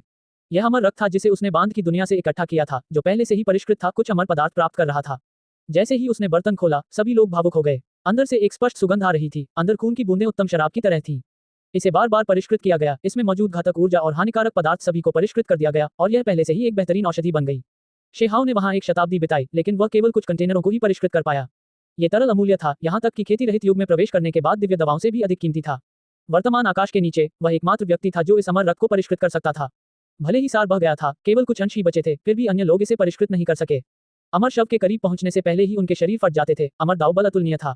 जब कबीले के मुखिया शी युनफेंग को ये बात समझ में आई, तो उनके चेहरे पर संतुष्टि और शांति का भाव था। मूर्ख बच्चे, तुम दादाजी के जीवन को कुछ समय के लिए बढ़ा सकते हो, शायद 1, 2 या 3 युगों के लिए, है न? इस जीवन में मुझे पहले से ही कोई पछतावा नहीं है। तुम्हें बड़ा होते हुए देखने में सक्षम होना, ये देखना कि तुम पहले से ही दुनिया को कैसे नीचा दिखा सकते हो, मेरे पास शिकायत करने के लिए और क्या है? दादाजी तुम्हारे पूरे जीवन के लिए तुम्हारा साथ नहीं दे सकते, मैं उस स्तर तक नहीं पहुंच सकता जहां मैं दुनिया के साथ सह अस्तित्व में रह सकूं, अमर बन सकूं। मैं केवल एक साधारण बुजुर्ग हूं। जीवन में जो सबसे अधिक मूल्यवान है वह है आनंद और शांति, और मेरे पास पहले से ही दोनों हैं। इन वर्षों के दौरान मेरे पास हमेशा ये दोनों थे। मैं पहले से ही संतुष्ट हूँ। बूढ़े कबीले के सरदार ने उसका हाथ थपथपाया, उसके चेहरे पर एक दयालु मुस्कान थी, वह विश्वसनीय रूप से संतुष्ट था। इतने साल बीत गए, उसके पुराने साथी पहले ही इस दुनिया से चले गए, वह भी अब उनसे मिलना चाहता था। शी युनफेंग ने अमर रक्त पीने से मना कर दिया। वह जानता था कि उसके अपने पोते को उससे ज्यादा इसकी जरूरत है। भविष्य में अगर कोई भयंकर युद्ध हुआ तो यह निश्चित रूप से जीवन बचाने वाला खजाना होगा। हालांकि शेहाओ कैसे हार मान सकता था? बूढ़े कबीले के मुखिया ने उसे बड़ा किया, उसके पूरे जीवन को प्रभावित किया, वह जिसे वह मरते हुए देखना नहीं चाहता था। रात में उसने चुपचाप बूढ़े कबीले के मुखिया के शरीर में औषधीय रक्त को परिष्कृत किया, ये सुनिश्चित करते हुए कि वह बुढ़ापे से न मरे। हम युद्ध करने जा रहे हैं। शेहाओ उन्हें तुरंत बांध की दुनिया में वापस नहीं लाया, बल्कि दुनिया का अन्वेषण करना शुरू कर दिया तथा सभी प्रकार के गुप्त क्षेत्रों को खोल दिया। इस दौरान उन्होंने सभी तरह की प्राचीन पुस्तकें और अभिलेख एकत्र किए। उन्होंने स्थानीय लोगों की कुछ किंवदंतियां सुनी और फिर उनका उपयोग सुराग के रूप में करते हुए दुनिया के अवशेषों और अन्य स्थानों की खोज की। कई सालों में उसने 4-5 छोटी-छोटी दुनियाएं खोली, जो सभी प्राचीन काल से ही बची हुई थीं। वे सभी महान खजाने थे। देवताओं और शैतानों की दीवार। यह आत्मसंयम का स्थान था। उच्च लोकों में जाने के लिए जब वह युवा था तो शेहाओ ने सभी प्रकार के विभिन्न मार्गों की खोज की, पहले वहां गया था। हालांकि ये काफी अफसोस की बात थी, वहां का रास्ता पहले ही छोटा हो चुका था। उस रास्ते का इस्तेमाल पहले ही एक विशालकाय कछुए ने कर लिया था। अपनी पीठ पर सुप्रीम हॉल लिए विशालकाय कछुआ देवताओं और शैतानों की दीवार के जरिए ऊंचे लोकों में चढ़ गया। यद्यपि उस समय शेहाओ ने इस स्थान का सफलतापूर्वक उपयोग नहीं किया था, फिर भी इसने उन पर गहरी छाप छोड़ी। देवताओं और शैतानों की दीवार, पुरातन समय के निशान। वह इन 8 शब्दों को नहीं भूला। देवताओं और शैतानों की नक्काशी अविश्वसनीय रूप से आश्चर्यजनक थी। सभी प्रकार की पत्थर की नक्काशी और युद्ध के मैदान थे। यहाँ कई पुरानी दुष्ट आत्माओं से लड़ा जा सकता था। प्रत्येक पत्थर के द्वार के अंदर एक शक्तिशाली प्राणी होगा जो पत्थर पर उत्कीर्णित वस्तु के अनुरूप होगा। इस बिंदु पर शेहाओ को कैसे नहीं पता था कि यह किस तरह की जगह थी। यह एक ऐसी जगह थी जिसका इस्तेमाल प्राचीन लोग सैनिकों को प्रशिक्षित करने के लिए करते थे। जब अमर प्राचीन महान युग नष्ट हो गया तो ऐसे जीवित विशेषज्ञ थे जो अनिच्छुक थे, उन्होंने इस प्रशिक्षण मैदान का निर्माण किया। वे हमारे पूर्ववर्ती थे जो युद्ध में मारे गए। दीवार बनाने वालों और तथाकथित अमर प्राचीन महान युग के बीच कितने वर्षों का अंतर था। वह एक ऐसा युग था जिसे पुरातन कहा जाना चाहिए। वह महिला जो कागज की नावें बनाती थी। शेहाओ का ध्यान भटक गया। एक पत्थर पर बनी नक्काशी में उसने कागज की नाव बनाती हुई महिला को देखा।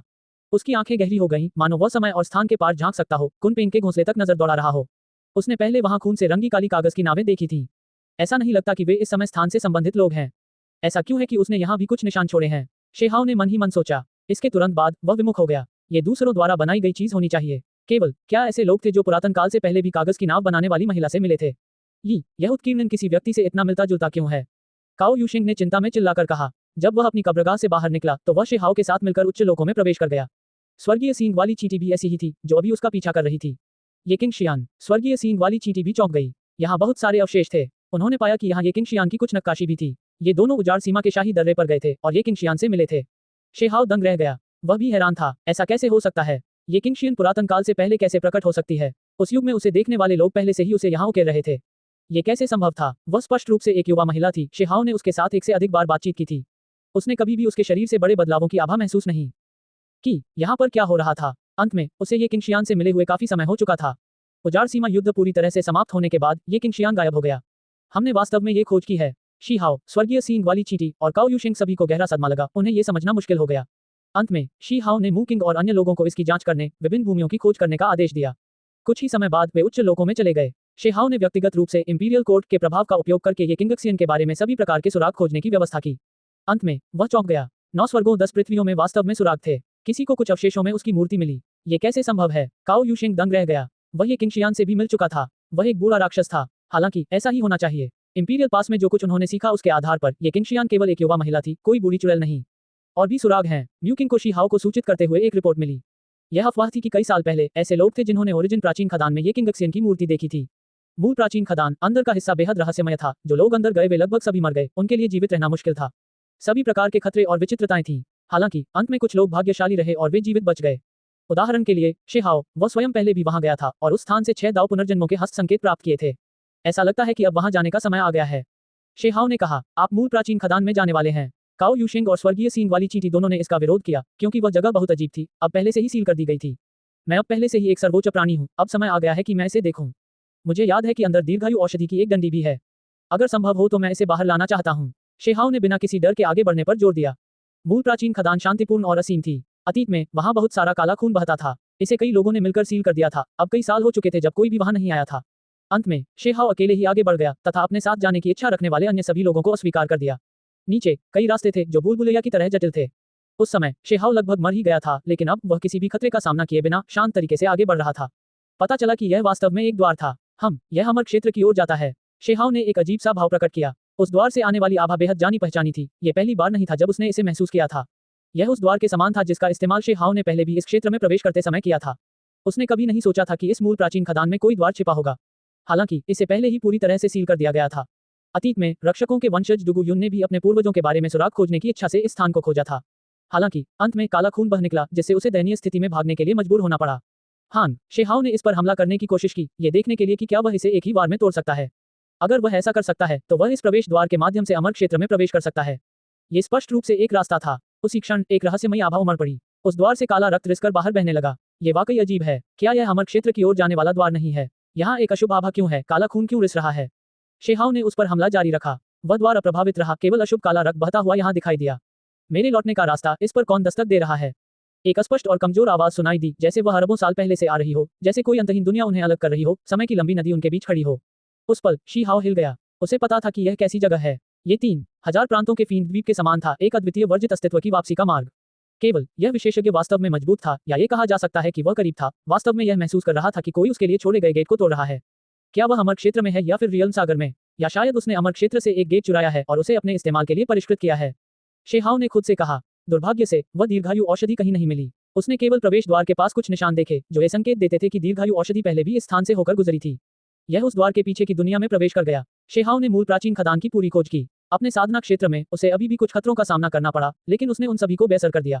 वह सबसे गहरे क्षेत्र में पहुंच गया। निश्चित रूप से उसने एक पत्थर की मूर्ति देखी, ये वास्तव में ये किंगशियान के रूप में थी। क्या संयोग है, वह वास्तव में अनगिनत साल पहले प्रकट हुई थी। शी हाओ ने भौहें सिकोड़ी। ऐसा इसलिए था क्योंकि यह पत्थर की मूर्ति बहुत प्राचीन थी, अंतिम महान युग से संबंधित थी, जिसे अमर प्राचीन महान युग के दौरान छोड़ दिया गया था। अगर ये किंगशियन पुरातन काल की कोई बुरी राक्षसी थी, तो शेहाओ अभी भी इसे स्वीकार नहीं कर सकता था। हालांकि अगर वे कहते कि वह पिछले महान युग की कोई थी, तो यह थोड़ा ज्यादा था, विश्वास करना मुश्किल था। अंत में शेहाओ ने मूल प्राचीन खदान को छोड़ दिया, लेकिन उसने म्यूकिंग और अन्य लोगों को यह नोट करने का आदेश दिया कि यह स्थान अमर मकबरे के समान था, जिसे वापसी का मार्ग माना जाता था, जो बेहद खतरनाक था। शीहाओ ने सभी को चेतावनी दी कि वे करीब न आए। महान व्यक्ति 9 स्वर्गों में एक निश्चित खंडहर में नहीं खोजे हुई हैं। एक स्टोन विलेज शिष्य ने शेहाओ को सूचना दी। शेहाओ व्यक्तिगत रूप से निकल पड़े। इस बार वह कुछ हद तक चौंक गए, क्योंकि उन्होंने तुरंत ही काफी कुछ जाना पहचाना दृश्य देखा। मुख्य बात एक पत्थर का चित्र था, जो अत्यंत धुंधला था, लेकिन उसने सचमुच कुछ चीजें दर्ज कर लीं। पत्थर पर उत्कीर्णन में एक बड़ा बर्तन था जो सूर्य और चंद्रमा को खा रहा था। वहां 2 लड़कियां खड़ी थीं, एक ये किंगशियान, एक पिछली सफेद कपड़े वाली महारानी, और दूसरी खून से रंगी कागज की नावें मोड़ रही थी। शीहाओ को तुरंत ही भयंकर सिरदर्द महसूस हुआ। इंपीरियल कोर्ट का प्रभाव अब जबरदस्त था। अगर वे वाकई पूरी ताकत से किसी चीज की जांच करना चाहते थे, तो उन्हें जल्दी ही सुराग मिल जाते थे। पिछले 800 शिष्यों में से एक बड़ा हिस्सा उच्च लोकों में ही रहा, जिसमें विभिन्न कुलों के कई विशेषज्ञ शामिल थे, और उन्होंने एक बेहद आश्चर्यजनक संगठन की स्थापना की। इस प्रकार जब शीहाओ ने आदेश दिया, उसके तुरंत बाद किसी ने उन्हें सभी प्रकार के सुराग दिए, जिससे ये अवशेष मिल गए। मजे की बात है, वह लड़की जो अनगिनत साल पहले प्रकट हुई थी, आज की दुनिया में भी प्रकट हुई। आखिर उसकी पृष्ठभूमि कैसी है? काओ यूशिंग ने इस पर विचार किया। उसे विश्वास था कि शायद उसे कोई आत्मा मिल गई होगी। क्या उसे भी किसी ने दफनाया था, या उसने खुद को दफनाया था, जो इस युग में प्रकट हुआ? शेहाओ चुप रहा, कुछ भी नहीं बोला। ऐसा इसलिए था क्योंकि उसने सफेद कपड़ों वाली महारानी को भी देखा था। उसने जो छाप छोड़ी थी वह बहुत गहरी थी, मानो वह कोई ऐसी व्यक्ति नहीं थी जो इस समय स्थान से संबंधित हो। अध्याय 1880 महान टकराव शुरू होता है। आप सब कहां से हैं? क्या आप इस समय स्थान से संबंधित नहीं हैं? शेहाओ ने तारों भरे आसमान की ओर देखा। वह रात के दृश्य के नीचे अकेला खड़ा था, खुद को सोचने से रोक नहीं पाया। आसमान में तारे वाकई बहुत चमक रहे थे। उसने अपनी सर्वोच्च दिव्य आंखें खोली, अनंत काल को देखने की इच्छा रखते हुए, समय की लंबी नदी को देखने की इच्छा रखते हुए।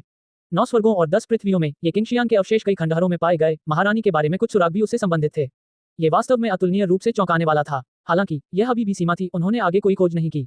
लेकिन इस दुनिया में पहले से ही ये किंगशियान का कोई पता नहीं था। यह अज्ञात था कि वह कहाँ थी, वह वर्तमान में किस स्थान पर थी। उजाड़ सीमा की लड़ाई 400 साल से भी कम समय पहले समाप्त हुई थी। वह आखिर कहाँ जा सकती थी? वह उसे जहां भी ढूंढता वह नहीं पाता, लेकिन वह उस समय अमर क्षेत्र में प्रवेश नहीं करती थी, चुपचाप ऐसे ही गायब हो जाती थी। हालांकि यह मामला बहुत अजीब था और बहुत ही आश्चर्यजनक भी, लेकिन जब उसने इस बारे में गहराई से सोचा, तो पाया कि शीहाओ कोई भी अतिरिक्त ऊर्जा खर्च नहीं करेगा। उसके लिए और भी महत्वपूर्ण मामले इंतजार कर रहे थे। उसे वास्तव में खेती करने की जरूरत थी, महान टकराव से पहले उठ खड़े होने की। भले ही यह उसके अपने लिए, उसके कबीले के लोगों के लिए, उसके करीबी दोस्तों के लिए न हो, फिर भी उसे जीवित रहना था, पर्याप्त रूप से मजबूत बनना था। केवल इसी तरह वह एक क्षेत्र की रक्षा कर सकता था, खून और अराजकता को पैदा नहीं होने दे सकता था। वह डैम वर्ल्ड देखने के लिए अपने रास्ते पर आगे बढ़ने के लिए तैयार हो गया। इस बार वह अपने साथ और भी ज्यादा लोगों को लाने वाला था। म्यूकिंग, स्वर्गीय सींग वाली चींटी, लाल ड्रैगन और अन्य के अलावा 800 शिष्यों में से कई 100 लोग थे। वे सभी अपने आप को तेज करने के लिए उसके साथ आए थे। खेती रहित युग ने इस दुनिया के लोगों को निराश कर दिया। इस बीच भले ही डैम वर्ल्ड खतरनाक था, फिर भी वहां उम्मीद थी। अगर कोई उस जगह पर टिक सकता है, तो उसे जबरदस्त लाभ मिलेगा।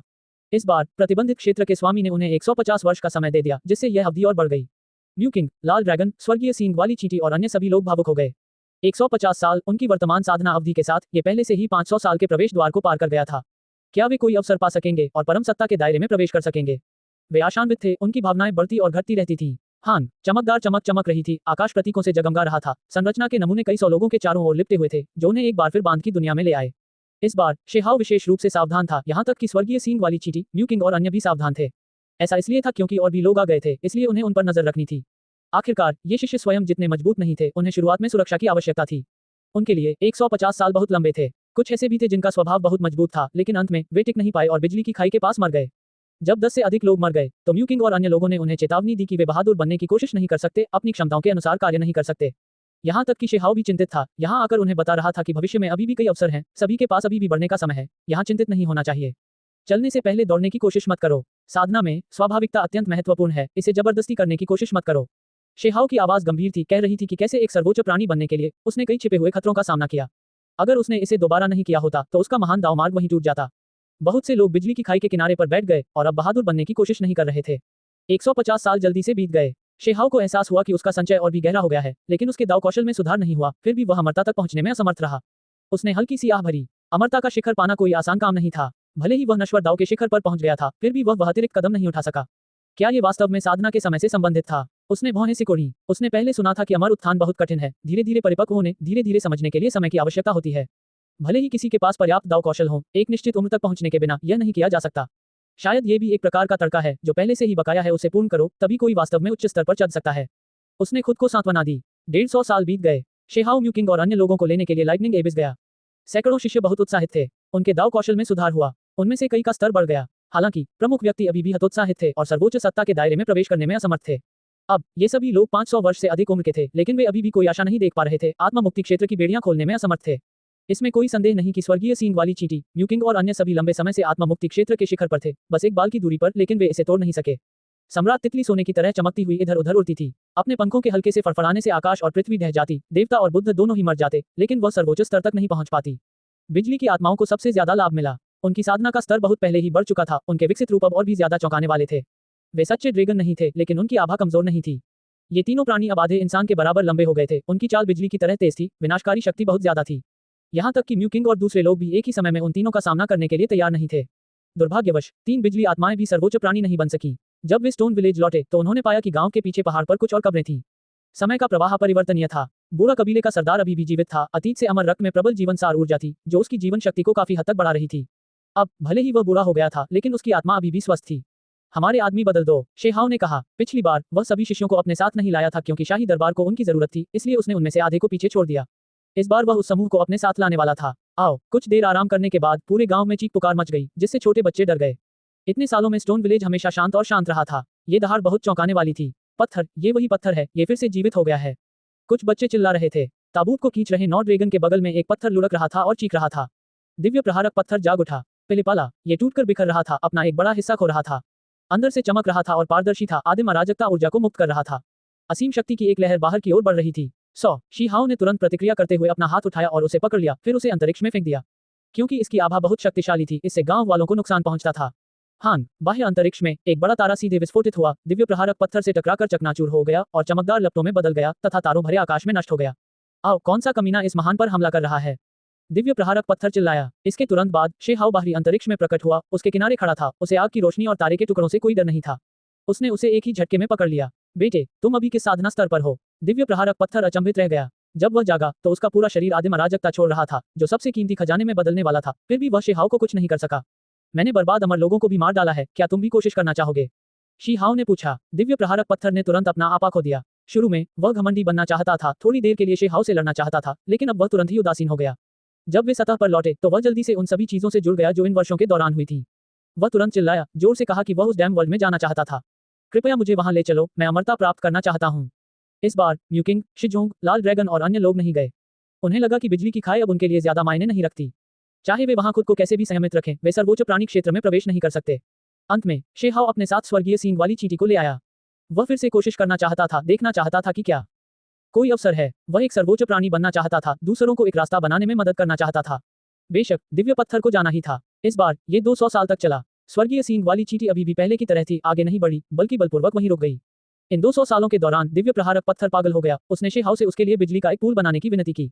इसने पागलपन की हद तक उनमें से कई को निगल लिया। स्टोन विलेज के सभी शिष्यों की आंखें पूरी तरह से चौड़ी हो गईं। अंत में वह और भी अधिक डैम वर्ल्ड में चला गया, पागलों की तरह पत्थर खाने लगा, यहाँ तक कि शीहाओ भी अवाक रह गया। दिव्य प्रहारक पत्थर भी अटक गया, सर्वोच्च प्राणी बनने में असमर्थ। वे वापस स्टोन विलेज आ गए। इस जीवन में शेहाओ अब 700 साल से ज्यादा उम्र का हो चुका था, जबकि म्यूकिंग, स्वर्गीय सींग वाली चींटी और दूसरे लोगों ने उससे ज्यादा कम समय तक साधना नहीं की थी। दुर्भाग्य से वे सभी फंस गए थे। क्यों? क्या खेती बाड़ी का युग इतना भयानक है?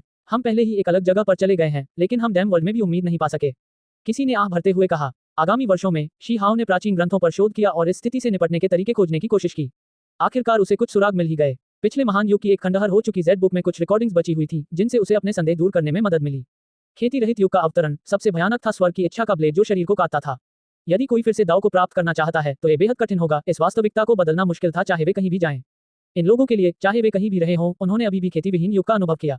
उन्होंने स्वर्ग और पृथ्वी के सबसे तीव्र परिवर्तनों का अनुभव किया। हर कोई स्वर्ग की इच्छा के ब्लेड से बह गया, यहाँ तक कि शीहाओ भी इससे पहले अपवाद नहीं था।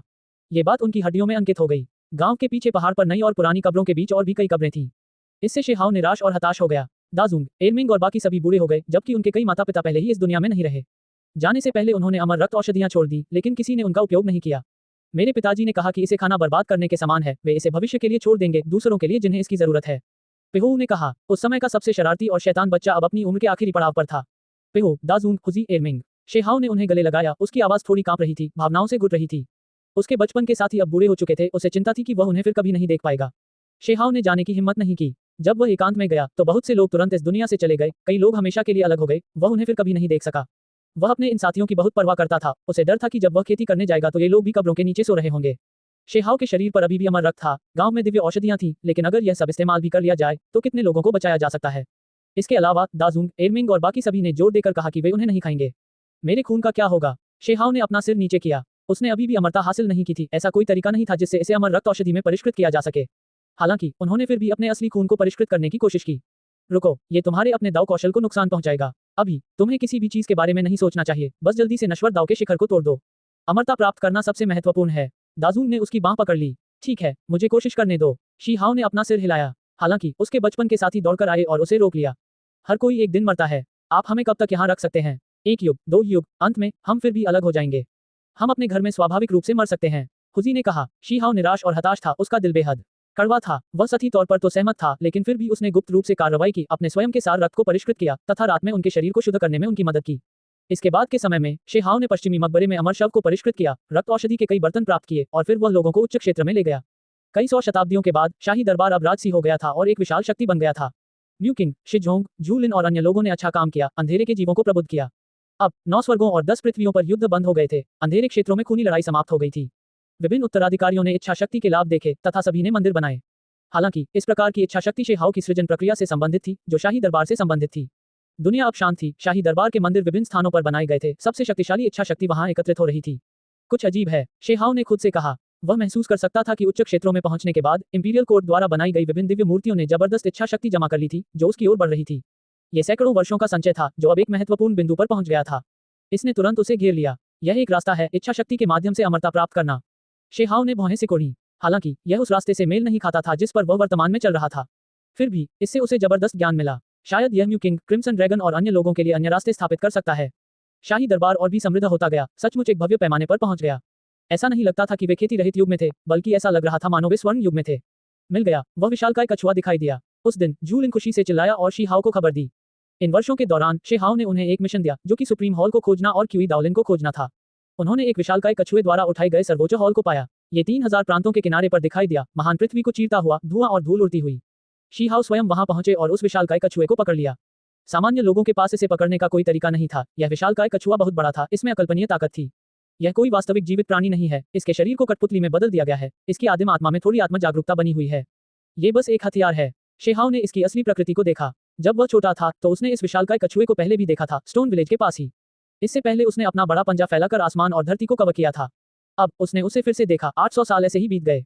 उस समय उसने सोचा था कि सुप्रीम हॉल ने जानबूझकर एक भटकाव स्थापित किया है कि यह विशाल कछुआ जो महल ले जा रहा है वह नकली है, लेकिन अब ऐसा लग रहा था कि वह बहुत अधिक चिंतित था, यह असली विरासत थी। पहाड़ का खजाना स्टोन विलेज में प्रकट हुआ है, वह उसे वहीं छोड़ गया। शीहाओ ने आह भरी। निश्चय ही विशालकाय कछुए को पकड़ने के बाद उन्हें महल के अंदर पूरी विरासत मिल गई तथा अंदर कई रिकॉर्डिंग भी थी। मैं इसे शाही दरबार में छोड़ दूंगा, इसे स्टोन विलेज के बच्चों को सौंप दूंगा। शेहाओ ने कहा। यह विरासत बेहद खास थी। मास्टर क्यूई, जब शेहाओ ग्रंथों को व्यवस्थित कर रहा था तो उसका दिल कांप उठा। वह चिल्लाया। उसने एक आत्मा का दीपक देखा, लेकिन वह पहले ही बुझ चुका था। मरने वाले के अंतिम शब्द यहाँ छोड़े गए थे, कुछ शब्द नक्काशीदार थे जो क्यूई दाओलिन ने पीछे छोड़े थे। क्यूई दाओलिन ने जीवित रहते हुए सुप्रीम हॉल पाया, इसके अलावा उसने एक रास्ता भी खोजा जिसके अंत में एक हड्डी का द्वार था। एक आत्मा दीपक को पीछे छोड़ने के बाद वह अंदर घुस गया। शेहाओ की आंखें थोड़ी दुख रही थीं, आंसू बह रहे थे। उसके मुंह से लगातार 2 शब्द क्यू दाओलिन निकल रहे थे। वह जानता था कि यह आदिम द्वार था। उस समय विलो देवता और छोटा शिवालय ठीक उसी द्वार से निकले थे। क्यूई दाओलिन ने इसे कैसे खोजा? वह जल्दबाजी में अंदर घुस गया। अब उसका आत्मा दीपक पहले ही बुझ चुका था। ये सब कुछ समझाने के लिए पर्याप्त था। शेहाओ अकेले ही अपने रास्ते पर चल पड़ा। उसके मन में बहुत दुख था। इतने सालों के बाद भी उसने हमेशा शाही दरबार के लोगों से क्यूई दाओलिन की खोज करवाई, लेकिन अंत में यही वह परिणाम था जिसका उसे इंतजार था। वह उस निर्जन क्षेत्र में घुस गया। जहां तक उसकी बात है, उसने तो उजाड़ सीमा पर भी लड़ाई लड़ी थी, उसे इस जगह से क्यों डरना चाहिए? हालांकि वह जानता था कि यह जगह अजीब है और इसमें वाकई बहुत सारे खतरे हैं। ये सब अमर प्राचीन द्वारा छोड़ा गया था, इसलिए उसे थोड़ा और सावधान रहना था। वहां एक खून का तालाब था जो बेहद मनमोहक था। दूर से भी ऐसा लग रहा था जैसे किसी की आत्मा उसमें समा जाएगी। ये वह दृश्य था जो शेहाव ने इस जगह में प्रवेश करने के 2 साल बाद देखा था। सच्चे अमर लोग युद्ध में मारे गए, यहाँ एक से ज्यादा लाशें बची हैं। वे खून में बदल गए, एक तालाब में इकट्ठा हो गए। उसने सच्चाई को पहचान लिया। यदि वह सर्वोच्च प्राणी न होते तो सामान्य लोगों का यहाँ आना सचमुच खतरनाक होता। शीहाव के हाथ उठाने के साथ ही दिव्य प्रकाश अंतहीन रूप से चमक उठा, इस रक्त कुंड को परिष्कृत करते हुए, ये देखते हुए कि क्या कोई सार बचा है, क्या वह कोई अमर रक्त महान औषधि निकाल सकता है। अंत में पीली मिट्टी का एक ढेर उड़कर बाहर आया। ये रक्त का तालाब सूख गया, पीली मिट्टी का टुकड़ा उसकी ओर उड़कर आया। पेंग, शीहाव ने एक जादुई छाप बनाई जिसे तुरंत ही तोड़ दिया। वह पीली धरती बहुत अजीब थी, वह सभी चीजों को नष्ट कर सकती थी, यहाँ तक कि शून्य को भी पिघला सकती थी। अमर प्राणी, सच्चे अमर, मरने के बाद उनकी लाशें यहाँ ढेर कर दी गईं, मांस मिट्टी बन गया। यह इस तरह की चीज है।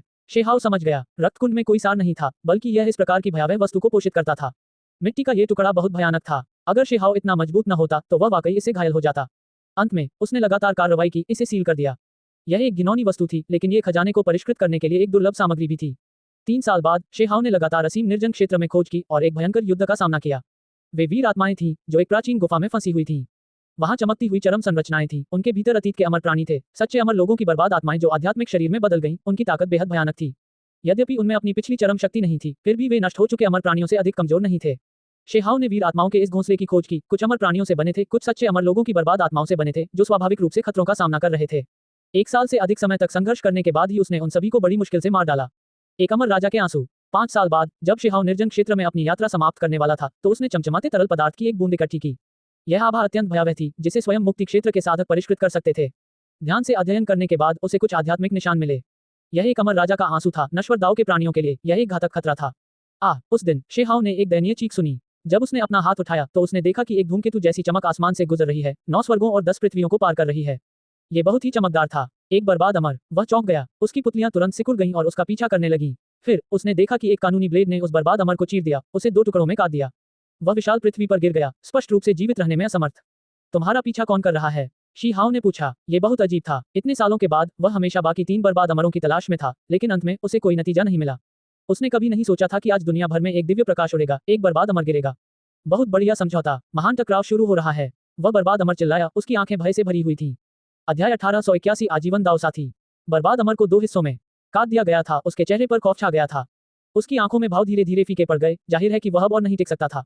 बताओ, क्या हो रहा है? शेहाव ने कार्रवाई की। एक जबरदस्त शक्ति की लहर बाहर निकली, जिसने बर्बाद अमर के शरीर को स्थिर कर दिया, उसके जीवन को बचाने की इच्छा से। वे जल्द ही आने वाले हैं। एक मरती हुई चमक की तरह बर्बाद अमर अचानक दहाड़ उठा। उसका पूरा शरीर विकृत हो गया, आदिम आत्मा जल रही थी, प्रकाश की वर्षा में बदल रही थी।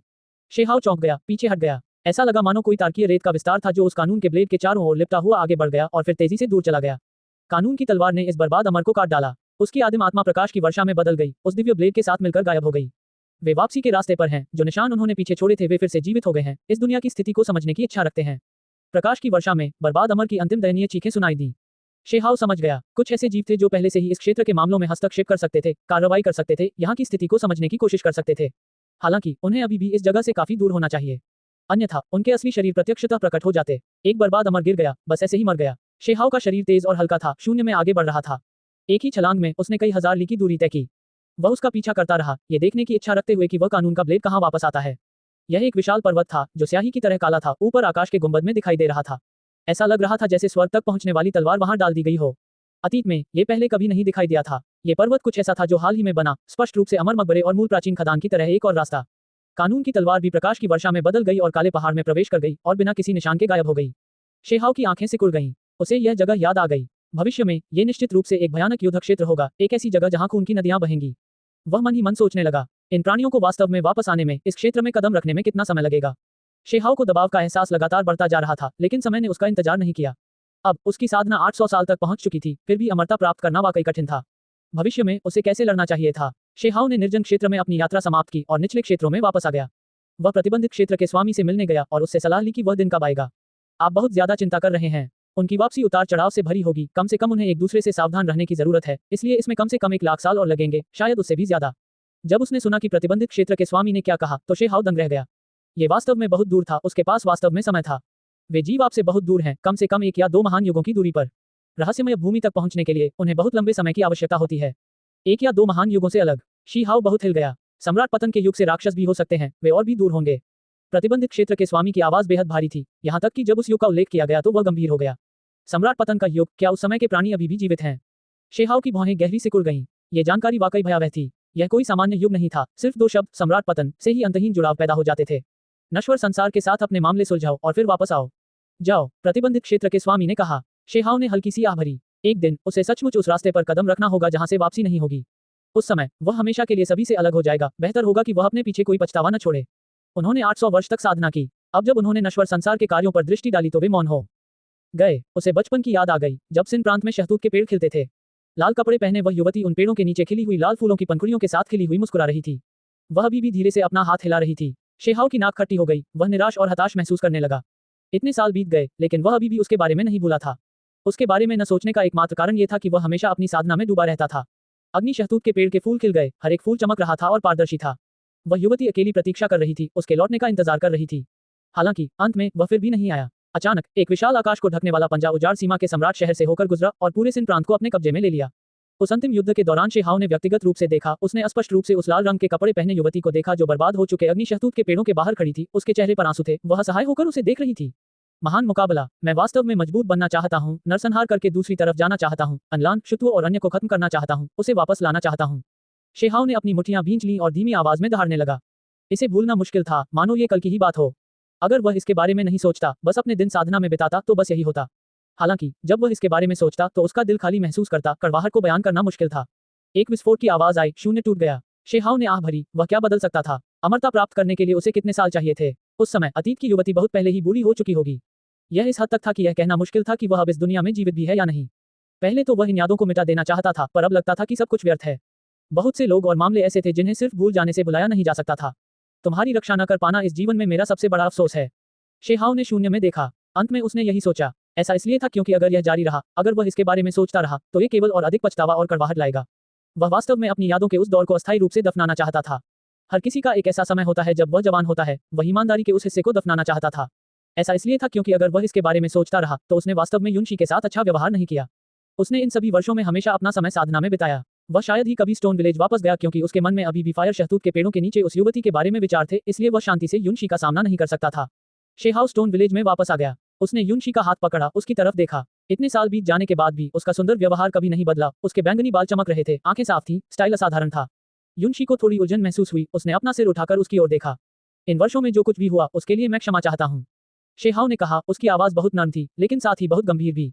आप क्यों कहते हो कि ऐसा? इसलिए है क्योंकि हम वास्तव में दाव साथियों की तरह नहीं है। मैंने आपको निराश किया है। शेहाओ को अंदर से दोषी महसूस हुआ। तुमने कुछ भी गलत नहीं किया। साधनविहीन युग में आगे बढ़ना आसान नहीं है। यह स्वाभाविक ही था कि तुम पूरी तरह से इसमें डूबे रहे, अमरता की ओर बढ़ने के लिए कठोर साधना करते रहे। तुम्हें मुझसे माफी मांगने की कोई जरूरत नहीं है, युनशी ने धीरे से कहा। उसका रंग गोरा, जेड की तरह चमकता हुआ, आंखें बुद्धिमान, हर शब्द और हर चाल गतिशील थी। भले ही मैं एकांत में कठोर साधना करूं, फिर भी मैं अमरता प्राप्त करने में सक्षम नहीं हो सकता। शेहाओ ने उसका हाथ पकड़ते हुए कहा। 9 स्वर्ग 10 पृथ्वी इतने बदल गए हैं, फिर भी तुम हमेशा निचले लोकों में ही रही, कभी इधर उधर देखने के लिए भी नहीं गई। मैं तुम्हें दुनिया की सारी खूबसूरती दिखाने के लिए ले चलूंगा। तुम्हारे पास इतना समय कहाँ है? युन शी ने सिर हिलाकर मना कर दिया। इसे भी एक तरह की साधना माना जा सकता है। चलो चलें। शेहाओ उसे अपने साथ उच्च लोकों में ले गया और गंभीरता से कहा, आपको आखिरी बार सेलेस्टियल कबीले में लौटे हुए काफी समय हो गया है। मैं आपके साथ चलूंगा और देखूंगा। जब उसने उसे यह कहते सुना तो युनशी का शरीर कांप उठा। वह वास्तव में वापस जाने के लिए तरस रही थी। अंत में उसने सहमति में सिर हिलाया और सेलेस्टियल कबीले में वापस जाने की इच्छा जताई। शिजीलिंग और उनकी पत्नी मुस्कुराए। जब उन्होंने उन्हें जाते देखा तो दोनों को संतुष्टि महसूस हुई, जैसे कि उनकी कोई पोषित इच्छा पूरी हो गई हो। आखिरकार हम ये दिन देखने में कामयाब हो गए। दोनों के बाल थोड़े सफेद हो गए थे, अब वे जवान नहीं रहे। यह अपरिहार्य था। भले ही वे बूढ़े नहीं थे, लेकिन समय बीतने के साथ उनके शरीर पर निशान रह गए थे। अच्छा। बूढ़े कबीले के मुखिया शी युनफेंग भी खुशी से हंस पड़े। वह बहुत बूढ़ा था, लेकिन उसकी आत्मा अभी भी स्वस्थ थी। उसने अपनी आंखों से शेहाओ और युनशी के लोगों को भगा दिया। जब शेहाओ स्वर्ग के शहर में पहुंचे तो सेलेस्टियल कबीले को बहुत झटका लगा। 800 से अधिक वर्षों के बाद वह फिर से यहाँ प्रकट हुए, जिससे ये कबीला घबरा गया और सदमे में आ गया। अगर वह मामले को सुलझाने आया तो निस्संदेह पूरा कबीला खत्म हो जाएगा।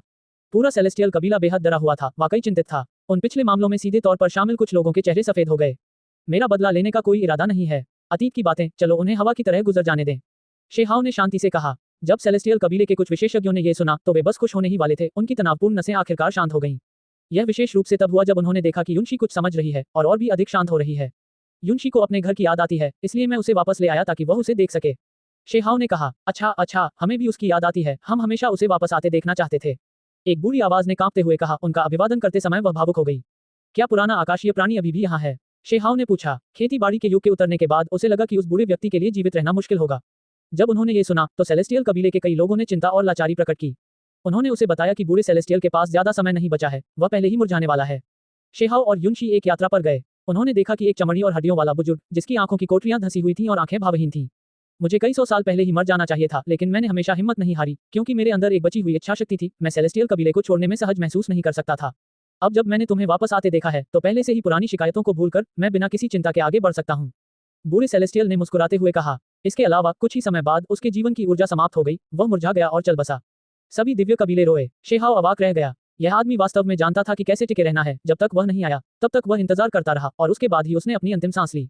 वह तुरंत नहीं जा सका, क्योंकि युनशी यहाँ अपना सम्मान प्रकट करना चाहती थी तथा वृद्ध दिव्य पुरुष की अंत्येष्टि में शामिल होना चाहती थी। कई वर्षों बाद शेहाव और युनशी अविभाज्य हो गए, पहाड़ों, नदियों और झीलों का भ्रमण करते हुए सच्चे दाव साथी बन गए। शेहाव ने युनशी को उसकी साधना में सुझाव दिए, साथ ही वह इच्छा शक्ति पर भी शोध कर रहा था। एक और रास्ता खोलने की इच्छा रखते हुए म्यूकिंग, क्रिम्सन ड्रैगन और अन्य लोगों के लिए व्यवस्था करना चाहता था। समय धीरे धीरे बीतता गया। देखते ही देखते करीब 200 साल बीत गए। शेहाव पहले से ही 1000 साल का था। उसकी जादुई शक्ति असीम थी, नश्वर दाव क्षेत्र में कोई भी उसका मुकाबला नहीं कर सकता था। उसी समय उसने अमर दाव की खोज की। भले ही उसने कभी अमरता हासिल नहीं की, लेकिन उसने कुछ समझ हासिल की, कई अंतर्दृष्टि प्राप्त की जो बाहरी लोगों के लिए कल्पना करना भी मुश्किल था। शाही दरबार और भी समृद्ध होता गया। हर बीतते दिन के साथ शेहाव को इस पर कोई ध्यान नहीं देना पड़ता था, फिर भी उसके शरीर को सहारा देने के लिए अनंत इच्छा शक्ति इकट्ठी होती रहती थी। ठीक इसी तरह वह एक सर्वोच्च शरीर का निर्माण करने के लिए इच्छा शक्ति उधार ले सकता था, जो मुख्य शरीर से अलग नहीं था। इन वर्षों के दौरान उसका वास्तविक शरीर अभी भी बीज पथ के रूप में शरीर के माध्यम से जा रहा था, लेकिन इच्छा शक्ति से केंद्रित वह सर्वोच्च प्राणी शरीर एक अलग पथ पर चला, जो अमर प्राचीन की संरक्षक आत्माओं के समान था, जिसका उपयोग अमरता प्राप्त करने के लिए किया गया था। वह दोनों रास्तों पर चल रहा था। उसे ये भी लगा कि वह पहले इच्छा शक्ति के माध्यम से अमरता प्राप्त कर सकता है, कि यह अपेक्षाकृत आसान था। इन 200 सालों में शेहाव और युनशी हमेशा साथ रहे, सच्चे दाव साथी। जब वे दुनिया भर में घूमते थे तो सभी विशेषज्ञ उनका सम्मान करने के लिए आते थे। युनशी हमेशा शांत और शांतिपूर्ण रहती थी। इस दौरान वह एक युवा महिला के रूप में वापस आ गई थी, युवा ऊर्जा से भरी हुई। उसके चेहरे पर हमेशा एक गर्म मुस्कान रहती थी। जब वह पलक झपकाती थी तो उसकी शालीनता असाधारण होती थी। इन 1000 वर्षों के दौरान म्यूकिंग, लाल ड्रैगन, स्वर्गीय सींग वाली चींटी, सुनहरा शेर और अन्य अभी भी उस दाव गड्ढे को पार नहीं कर सके, सर्वोच्च प्राणी बनने में असमर्थ रहे। साधना विहीन युग, आप कितने वीर प्रतिभाओं के मार्ग को छोटा करना चाहते हैं? शेहाव की अभिव्यक्ति गंभीर थी। उन्होंने 1000 साल तक साधना की, 500 साल की वर्जित रेखा को पार करते हुए फिर भी वे व्यक्ति अभी भी सफल नहीं हो सके, ये कुछ चीजों को समझाने के लिए पर्याप्त था। उन्होंने स्पष्ट रूप से यह महसूस किया कि भले ही वे पूरी उम्र साधना करते रहें, लेकिन जब वे अपने अंतिम वर्षों में पहुंचेंगे तब भी ये लोग अटके रहेंगे और उस स्वर्गीय खाई को पार करने में असमर्थ होंगे। ऐसा नहीं था कि वे पर्याप्त अच्छे नहीं थे, बल्कि ऐसा था कि दुनिया ने उनके रास्ते छोटे कर दिए थे। ठीक है, हमारे पास अभी भी समय है, अभी तो केवल 1000 साल ही हुए हैं, तो हम कैसे अतिशयोक्ति से सर्वोच्च प्राणी बनने की उम्मीद कर सकते हैं? इस पूरे महान युग में केवल 1000 साल में कितने लोग सर्वोच्च प्राणी बन सकते हैं? स्वर्गीय सींग वाली चींटी ने शांत होने की पूरी कोशिश करते हुए कहा। शेहाव चुप हो गया। दूसरों में शायद वह योग्यता न हो, लेकिन स्वर्गीय सींग वाली चींटी दुष्टदस की वंशज थी। उसे 1 या 2000 साल के भीतर सर्वोच्च प्राणी बनने में सक्षम होना चाहिए। एक बार जब अधिक समृद्ध अवधि छूट जाती, जब कोई इस महान दाव की कमी वाले आध्यात्मिक सार से रहित युग में घूमता, तो स्वर्गीय सींग वाले युग और अन्य रुक जाते और एक नीच महान वातावरण में डूब जाते, जहां वे दाव को बिल्कुल भी प्राप्त नहीं कर सकते थे। इस दौरान शेहाव लगातार सोचता रहा। वह एक निश्चित निर्णय पर पहुंचा। तुम जा रहे हो, बस जाओ, तुम्हें हिम्मत से आगे बढ़ना है, जल्दी उठो, युनशी ने कहा। शेहाव ने खाली आंखों से देखा। वह वास्तव में जाने वाला था। स्वर्गीय सींग वाली चींटी, म्यूकिंग और अन्य लोगों को एक अलग जगह पर लाने के लिए उनकी खेती की किस्मत बदलने की कोशिश करने वाला था। अपराध बोध मत करो, मेरी चिंता मत करो। इन वर्षों में मैंने बहुत संतुष्टि महसूस की। मुझे पता है कि तुम एक दिन अमर हो जाओगे, जबकि मैं इस नश्वर दुनिया में केवल एक युग के लिए ही तुम्हारा साथ दे सकता हूँ। मैं इतना ही कर सकता हूँ। एक युग भी ठीक है। वह दिन आएगा जब तुम चले जाओगे और मैं भी बूढ़ी हो जाऊंगी, युनशी ने कहा। उसकी आंखों में धुंध थी, उसने आंसू रोके। अध्याय 1882 वापसी का दूसरा रास्ता खोजना। जब शेहाव ने ये शब्द सुने तो वह अंदर से हिल गया। उसे बहुत बुरा लग रहा था।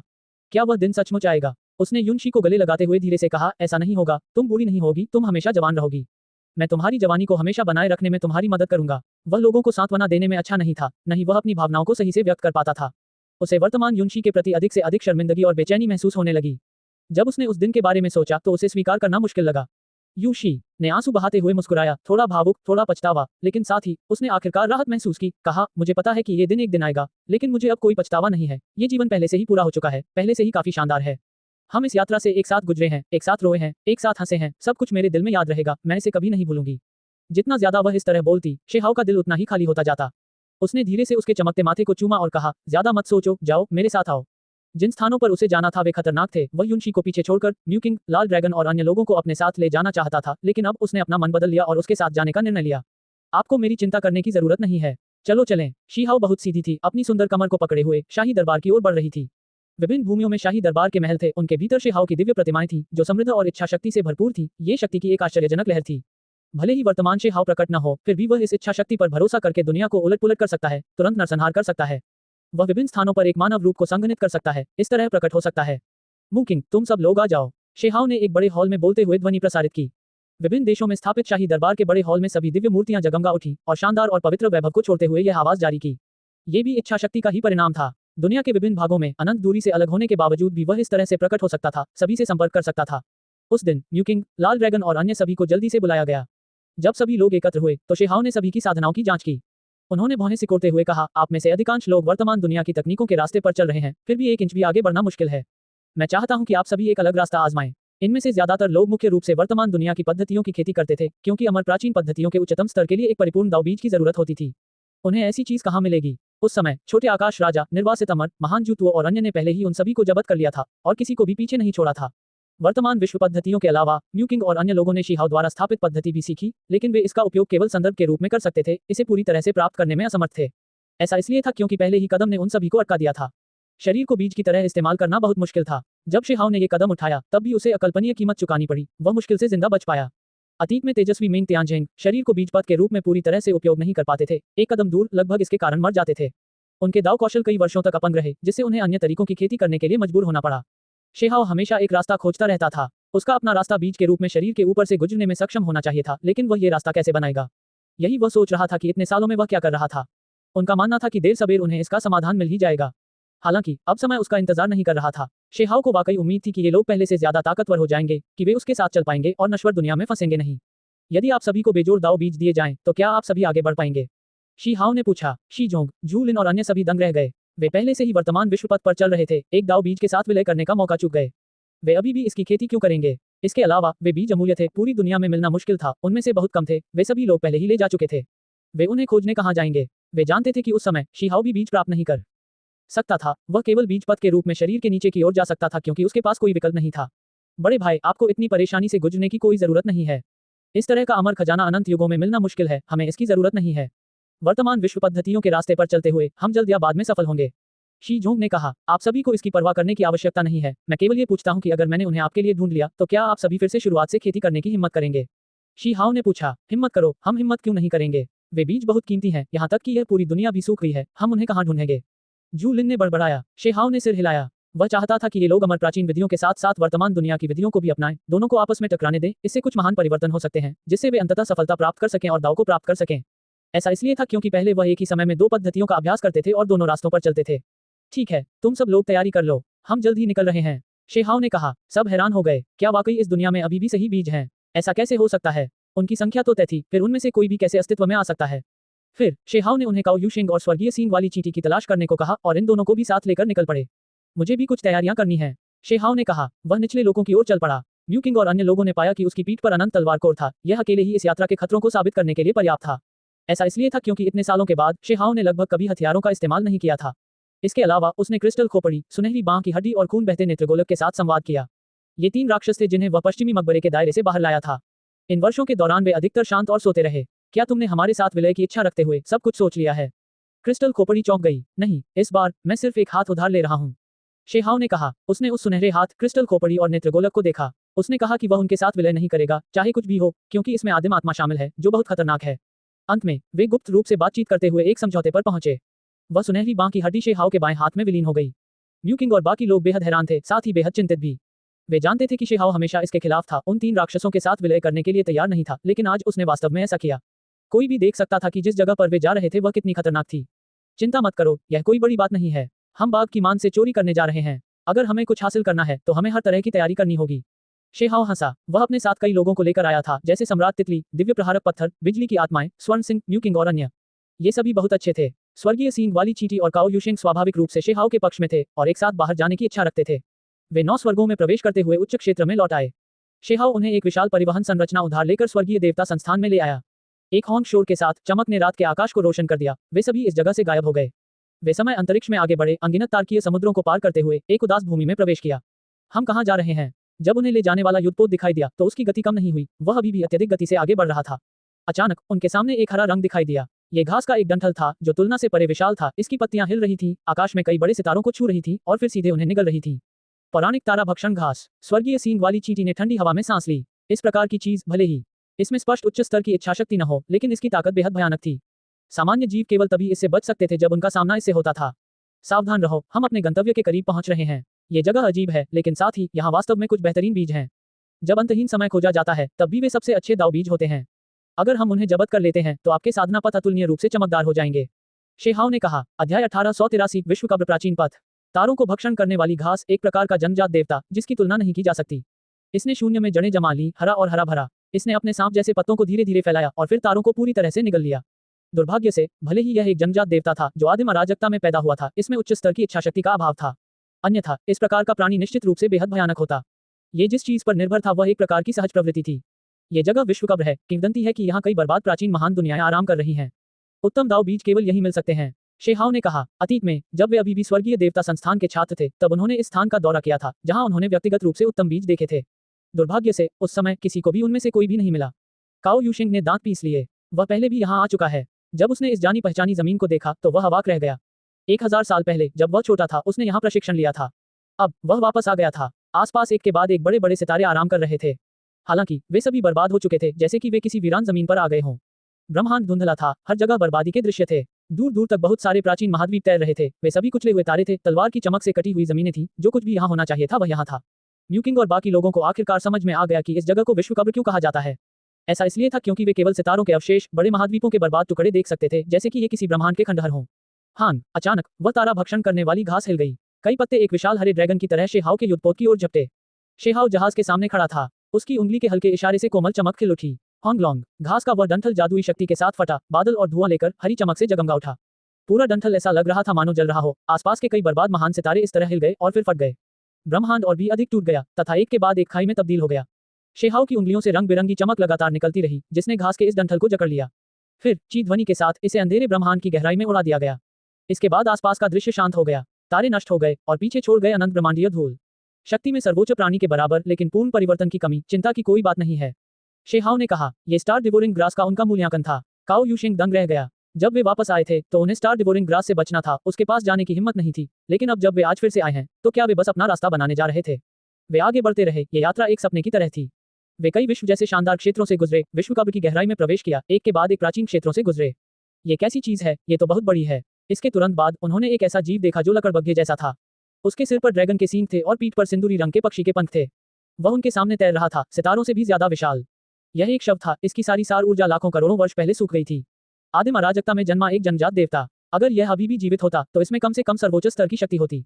शेहाव ने टिप्पणी की। वे धीमे हो गए। युद्धपोत धीरे धीरे आगे बढ़ता रहा, अब दुनिया से नहीं गुजर रहा था बल्कि ब्रह्मांड के धुंधले विस्तार से गुजर रहा था। शेहाव को याद आया कि यहाँ प्राकृतिक भाग्य था। मिल गया, यह आ रहा है, उसने धीरे से कहा। दूर से एक पुराना जहाज जो बहुत ही जर्जर था, समय की आभा लिए हुए, खून से रंगा हुआ, ब्रह्मांड की गहराइयों से धीरे धीरे आता हुआ दिखाई दिया।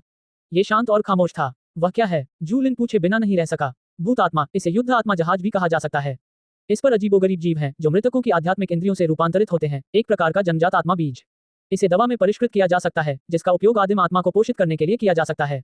शेहाव ने कहा। उनका समूह उत्साहित हो गया, ये सुनकर कि विश्व कब्र में सभी प्रकार के अजीब जीव हैं, ठीक इसी प्रकार की चीज। जब सार निकाला जाता है तो इसका उपयोग उनकी आदिम आत्मा को मजबूत करने के लिए किया जा सकता है।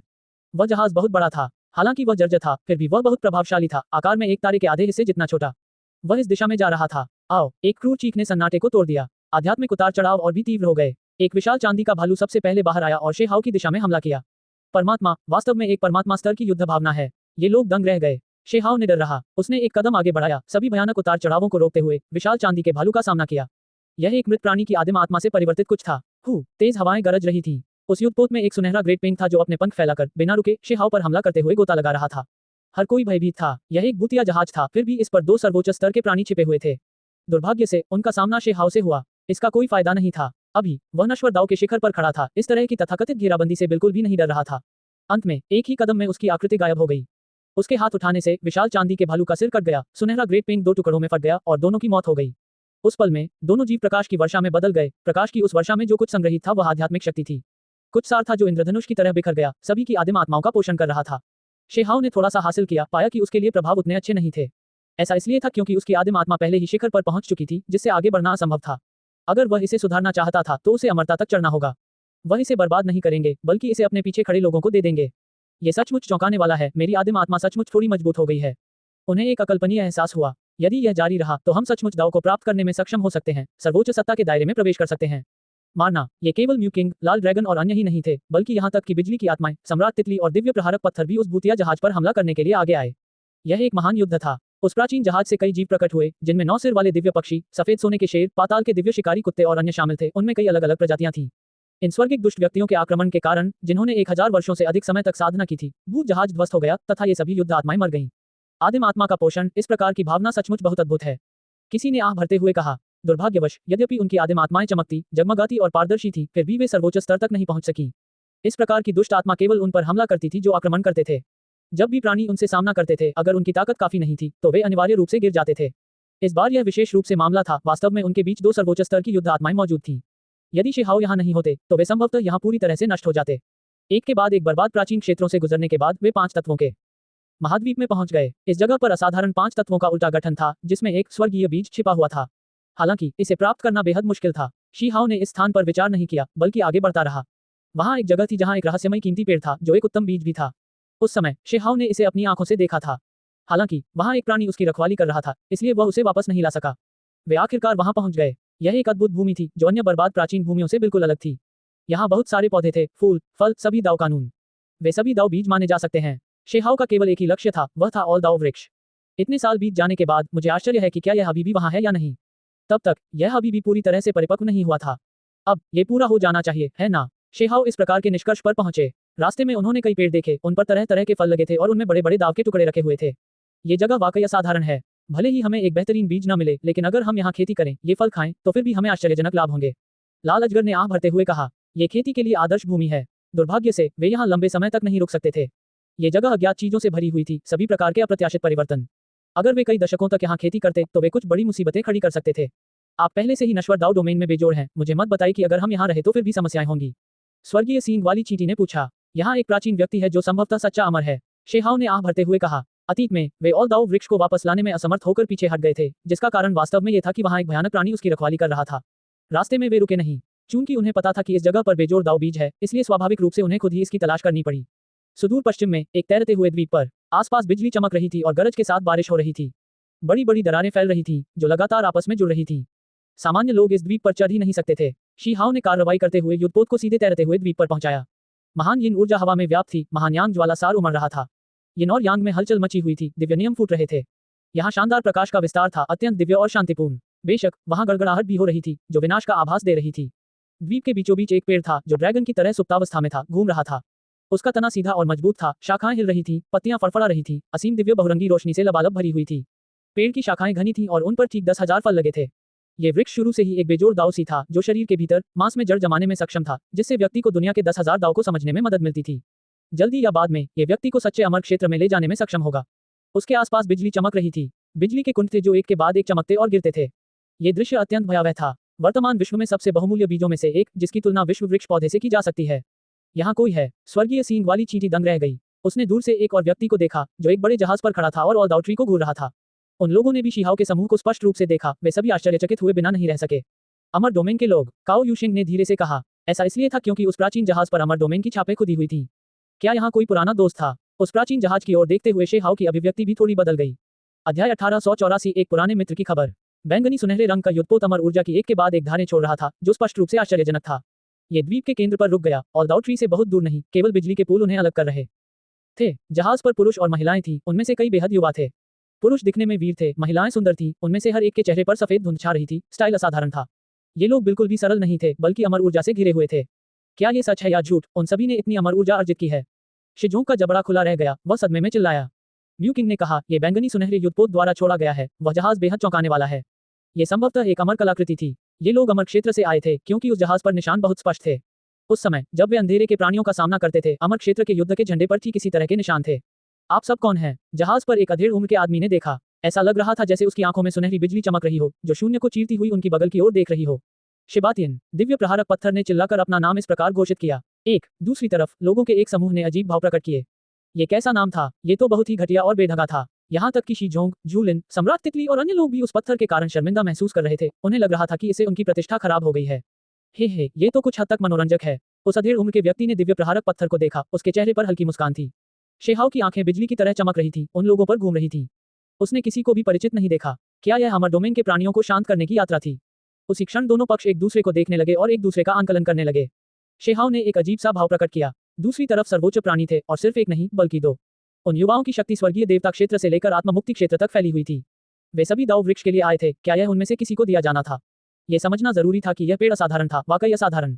यह एक बेमिसाल अनमोल बीज था जिसके लिए इस दुनिया के प्राणी अपने सपनों में तरसते थे। आप सभी 9 स्वर्गों और 10 पृथ्वियों के प्राणी हैं। दूसरी तरफ बैठे अधेड़ उम्र के व्यक्ति ने पूछा। वह 2 सर्वोच्च प्राणियों में से एक था। वास्तव में क्या आप सभी अमर क्षेत्र से हैं? म्यू किंग बोला। इस प्रक्रिया के दौरान शेहाव युनशी के साथ खड़ा रहा, शांत और मौन रहा, केवल उन लोगों को देखता रहा। उसने तुरंत कई लोगों के बारे में सोचा। 10 क्राउन किंग ने अमर डोमेन में प्रवेश किया। दोहरी पुतली वाली शिगी भी अंदर गई, वहां किंग यी भी थी। शेहाव ने हल्की आह भरी। सही है, हम लोग आउचेंग अमर राजा द्वारा शासित लोग हैं। मध्यम आयु वर्ग के व्यक्ति ने कहा। भले ही शेहाव शीर्ष पर खड़ा था, फिर भी वह चौंक गया। ये पहली बार नहीं था जब उसने इस अमर राजा का नाम सुना था, क्योंकि वह बहुत प्रसिद्ध था। एओचेंग अमर राजा सबसे प्राचीन अमर राजाओं में से एक था, जो दुनिया के साथ सह अस्तित्व में था। वह अमर क्षेत्र के सबसे शक्तिशाली विशेषज्ञों में से एक था, जो समय की लंबी नदी को ऊपर से देखता था। अतीत में तथाकथित अमर डोमेन युवा महान व्यक्ति जिसने अंधकार प्राणी की खोज में लोगों को शून्य देव क्षेत्र में भेजा था, वह तथाकथित युवा महान व्यक्ति वास्तव में एओचेंग अमर राजा का प्रत्यक्ष वंशज था। यह एओचेंग अमर राजा बहुत लंबे समय तक जीवित रहा, उसकी जादुई शक्ति असीम थी, अमर शक्ति बेजोड़ थी। उसने पहले भी अमर राजाओं को मार डाला था। अतीत में अमर प्राचीन के अंतिम चरण के दौरान दूसरे पक्ष ने एक महान जीत हासिल की, लेकिन अंत में केवल असहाय होकर पीछे हटना पड़ा। ये ठीक इसलिए था क्योंकि अमर डोमेन ने सेना भेज दी थी। दूसरी तरफ के लोग शेहाव, म्यू किंग और अन्य लोगों की उपस्थिति से संतुष्ट थे। ऐसा इसलिए था क्योंकि वे सभी हैरान थे, कौन एओचेंग अमर राजा का सम्मान नहीं करेगा।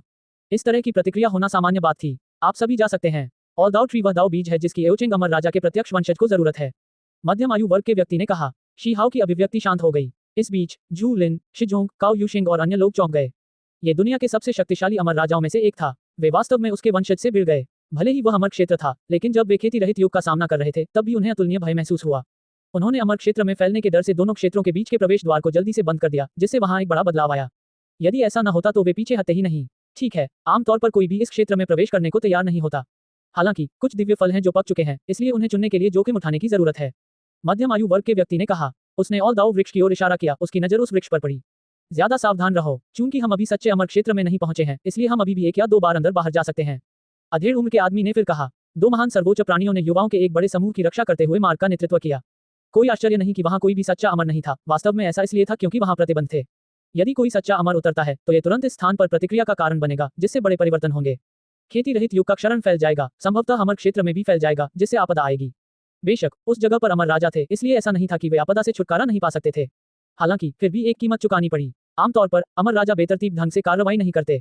दूसरी तरफ युवक युवतियों के बीच एक महिला थी जिसकी भौहें गहरे भूरे रंग की थी, उसकी बड़ी बड़ी आंखें बुद्धिमान थी, उसका रूप रंग लाजवाब था। वह आत्मविश्वास से लबरेज म्यू किंग और अन्य लोगों को परख रही थी।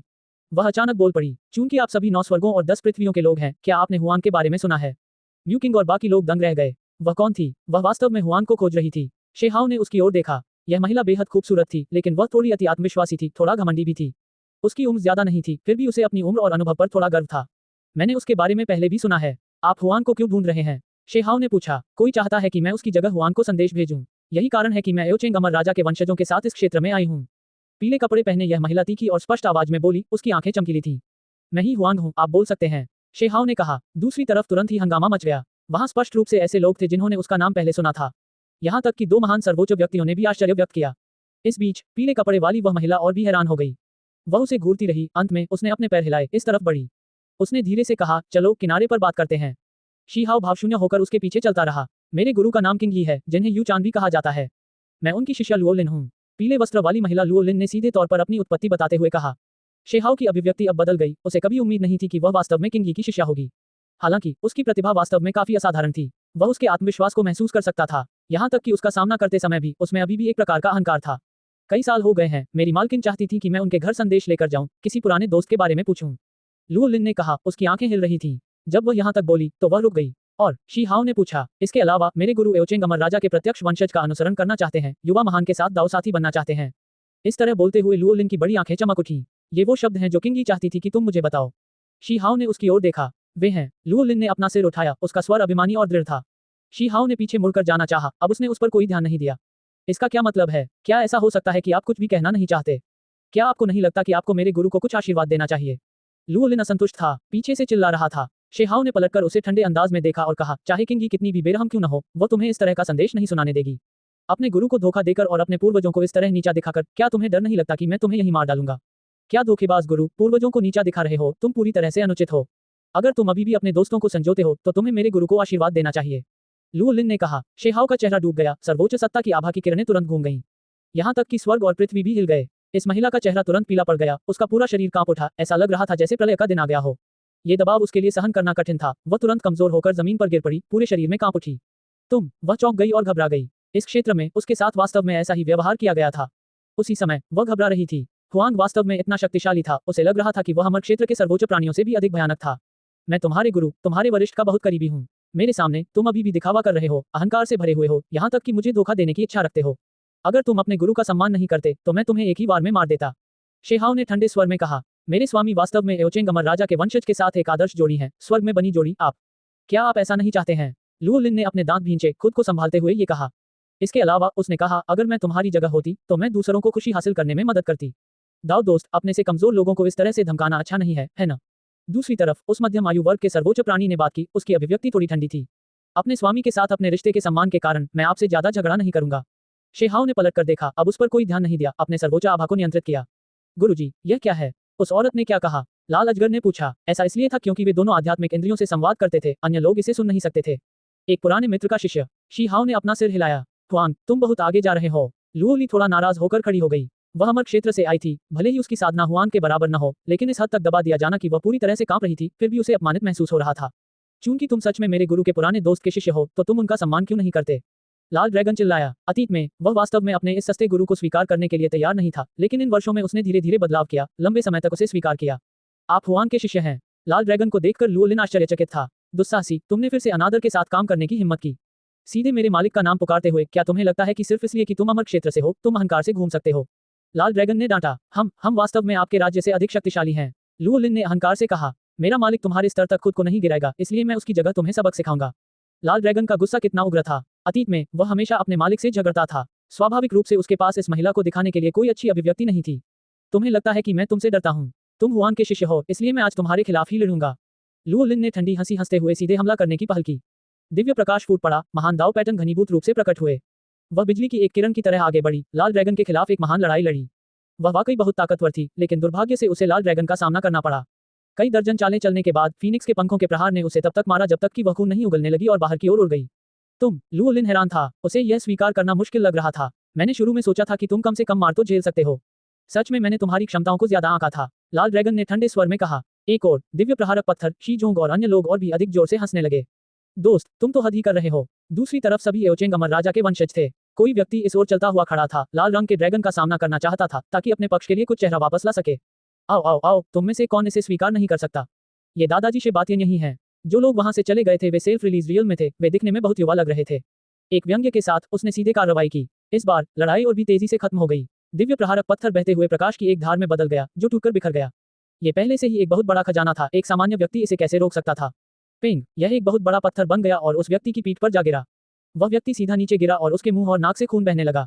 बहुत कमजोर। दिव्य प्रहारक पत्थर ने तिरस्कार भरी नजर से देखा। बेशर्म, उस समूह में कोई और भी खड़ा था, एओचेंग अमर राजा के वंशजों में से एक सबसे अच्छा। उसकी हरकतें शक्तिशाली थी, आगे की ओर बढ़ रही थी। हे, हम कुछ संकेत आदान प्रदान कर सकते हैं। म्यूकिंग बाहर चला गया। हान, एक भयंकर युद्ध छिड़ गया। हालांकि अंत में 100 से भी कम चालों के बाद म्यूकिंग ने बिजली का इस्तेमाल किया, जिससे वह व्यक्ति लगभग मर गया। उसका पूरा शरीर झुलसकर काला हो गया और वह गिर पड़ा। इस प्रकार दूसरी तरफ के सभी लोग दंग रह गए। वे दोनों आत्मा मुक्ति क्षेत्र में थे, फिर भी 9 स्वर्गों और 10 पृथ्वियों के लोग इतने बहादुर थे। किसी को यह समझना था कि वे एक अमर राजा के वंशज थे, फिर भी उन्हें वास्तव में एक बड़ी हार का सामना करना पड़ा। यदि आप इसे स्वीकार नहीं कर सकते तो बस आ जाइए। शी जोंग बाहर निकला। मैं तुमसे लड़ूंगा, किसी ने चिल्लाया। अंत में 3 लोग तुरंत बाहर निकले, वे सभी इस क्षेत्र के साधकों का आंकलन करना चाहते थे। इससे पहले कि शी जोंग कुछ करता, सम्राट तितली ने अपने पंख फड़फड़ाए और बाहर की ओर उड़ गई। फिर अपने पंखों के जोरदार झटके से आकाश फट गया और धरती ढह गई। तीनों विशेषज्ञों के शरीर कांप उठे, पूरे शरीर से खून बहने लगा और वे बाहर उड़ गए। अगर आप इसे स्वीकार नहीं कर सकते तो आइए। जूलिन बाहर आया। उसी समय स्वर्ण सिंह, 3 बिजली आत्माएं और शी जोंग भी पहले स्थान पर आने के लिए लड़े, प्रत्येक पिछले वाले से अधिक युद्ध भावना से भरा हुआ था।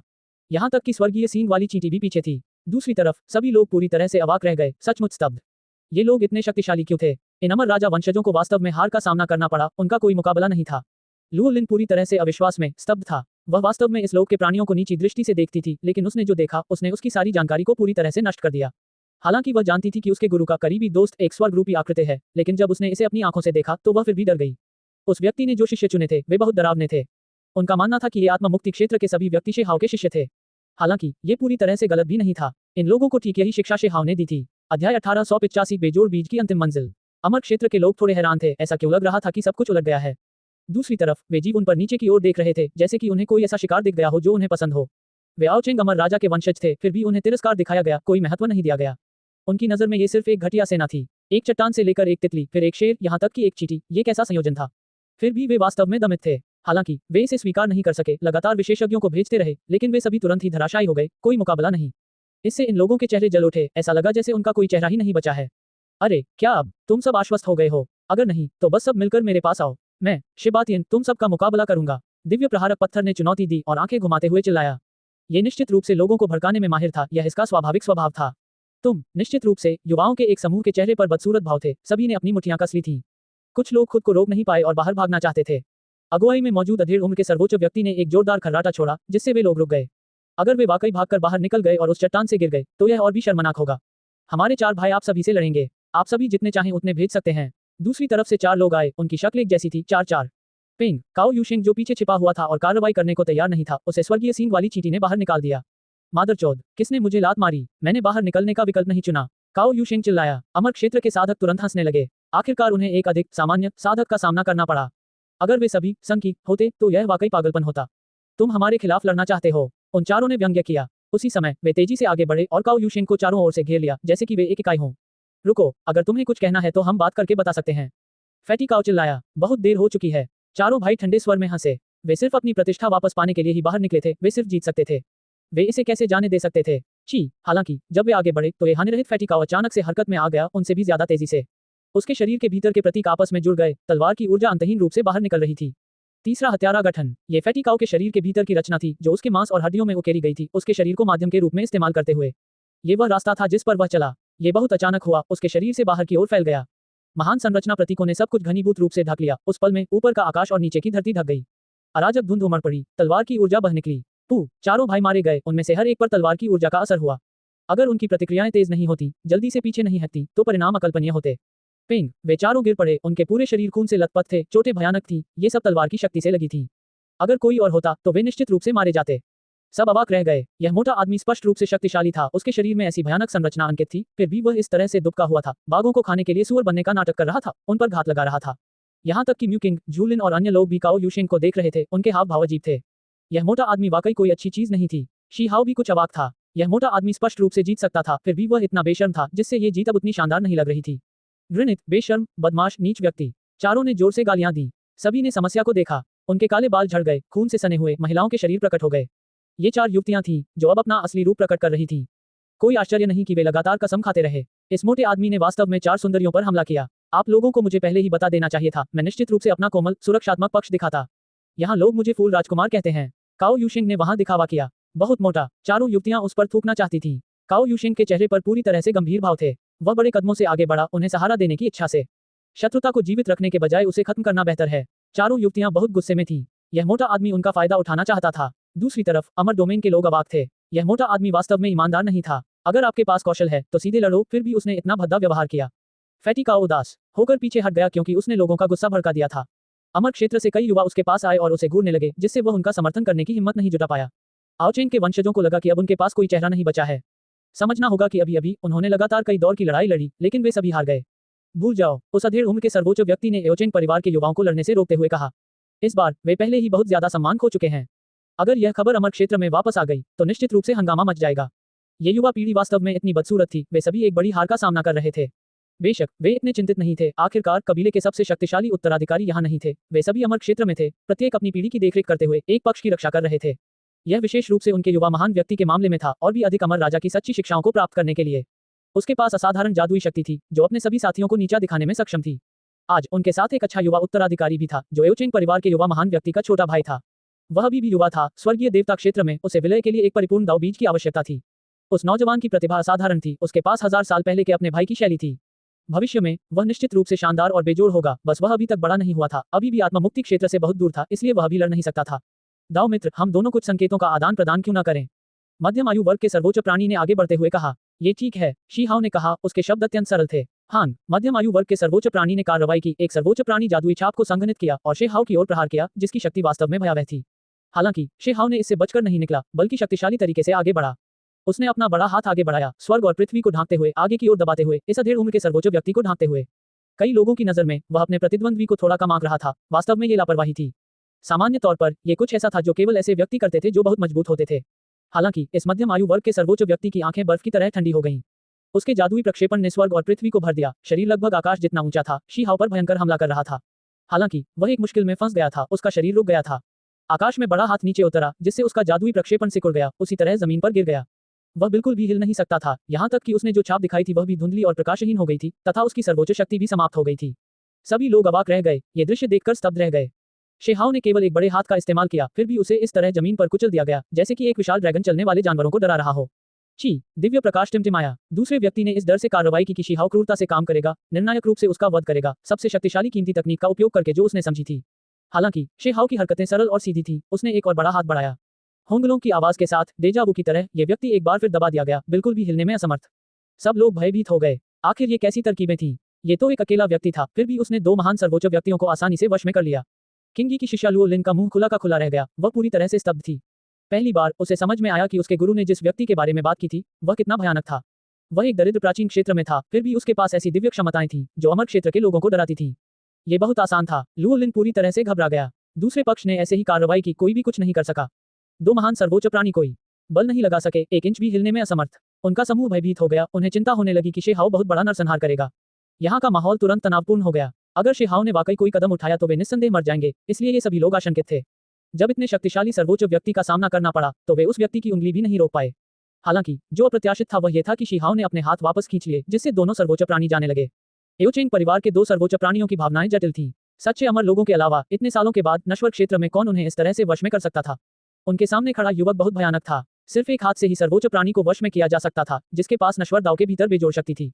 दाव मित्र को बहुत बहुत धन्यवाद, उन्होंने नरमी दिखाई। दोनों ने अपने हाथ जोड़े। अभी ये वास्तव में बहुत खतरनाक था। अगर युवा थोड़ा और जोर लगाते तो वे सीधे कुचल दिए जाते। दाव बीच पर आगामी संघर्ष में मैं दया नहीं दिखाऊंगा, शे हाओ ने कहा। दोनों के हाव भाव तुरंत बदल गए। वे तो सिर्फ ऑल दाव ट्री के लिए आए थे, तो वे उसे कैसे छोड़ सकते थे? नहीं तो जब वे वापस लौटते तो वे चीजों को कैसे समझाते? दाव मित्र, यह एक दाव बीज है जिसे मेरे कबीले के आओचेंग अमर राजा ने उगाया है। इसकी व्यवस्था बहुत पहले से की जा रही थी।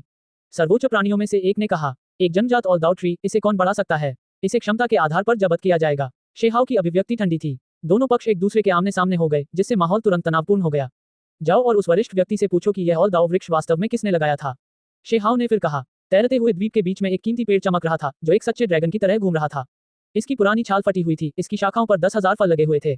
इस बीच एक और व्यक्ति पेड़ के नीचे बैठा था। उसके बाल बिखरे हुए थे, शरीर पर जंग लगी जंजीरें थी, शायद ये किसी अमर सोने की जंजीर थी। ये जंजीर उसके कंधे की हड्डी में घुस गई थी और उसे वहीं जकड़ लिया था। इस विचित्र व्यक्ति का शरीर मुरझाया हुआ और सूख गया था, आंखें बंद थीं, बिल्कुल भी हिल नहीं रहा था, मानो वह पहले ही मर चुका हो।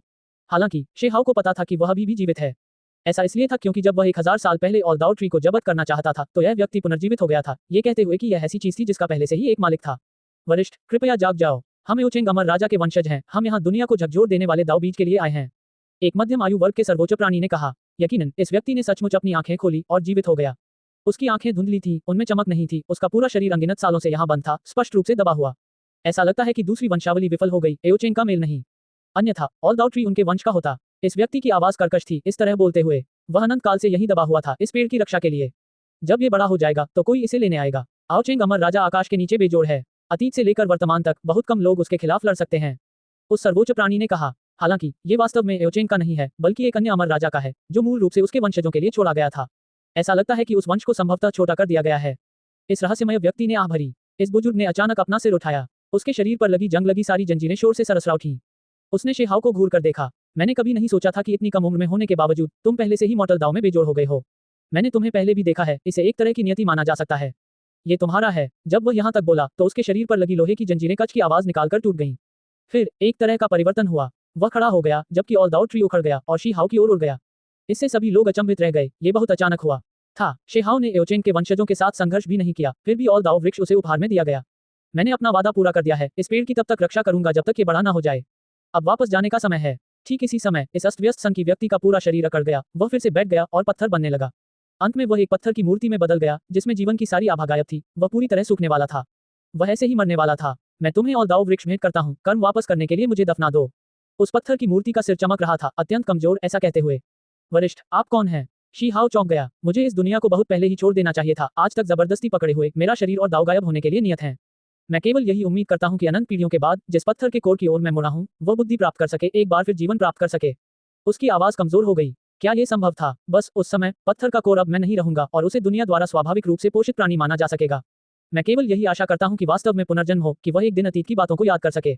उसने ऐसा कहा। शेहाव चुप हो गया। अगर कोई विकल्प होता तो यह व्यक्ति निश्चित रूप से ऐसा नहीं होता, भविष्य में पुनर्जन्म पर अपनी आशाएं टिकाए हुए। ये तो पहले से ही कोई उम्मीद नहीं थी, बहुत क्षणभंगुर। प्राचीन काल में कभी कभी जन्मजात पत्थर के कोर होते थे जो जीवित प्राणियों में बदल जाते थे। यदि बेहतर वातावरण इसकी अनुमति देता है तो वे अमरता तक पहुंच सकते हैं। क्या ऐसा हो सकता है? काओ यूशिंग ने बड़बड़ाते हुए कहा। सचमुच पत्थर की कोर से विकसित मानव, भले ही हम यह न कहें कि यह असंभव है, हर निश्चित समय के भीतर सीमित उदाहरण है, निश्चित रूप से सामान्य नहीं है। ये स्वाभाविक रूप से प्राचीन काल से एक महान व्यक्ति का पत्थरीकरण है, अंतहीन समय के बाद चेतना प्राप्त करना, एक नई आदिम आत्मा का उत्पादन करना, जीवन का विकास करना। ऐसा कहने के बाद उस पत्थर की मूर्ति की जीवन शक्ति पूरी तरह से टूट गई, उसकी भौहों के बीच का स्थान अब चमक नहीं रहा।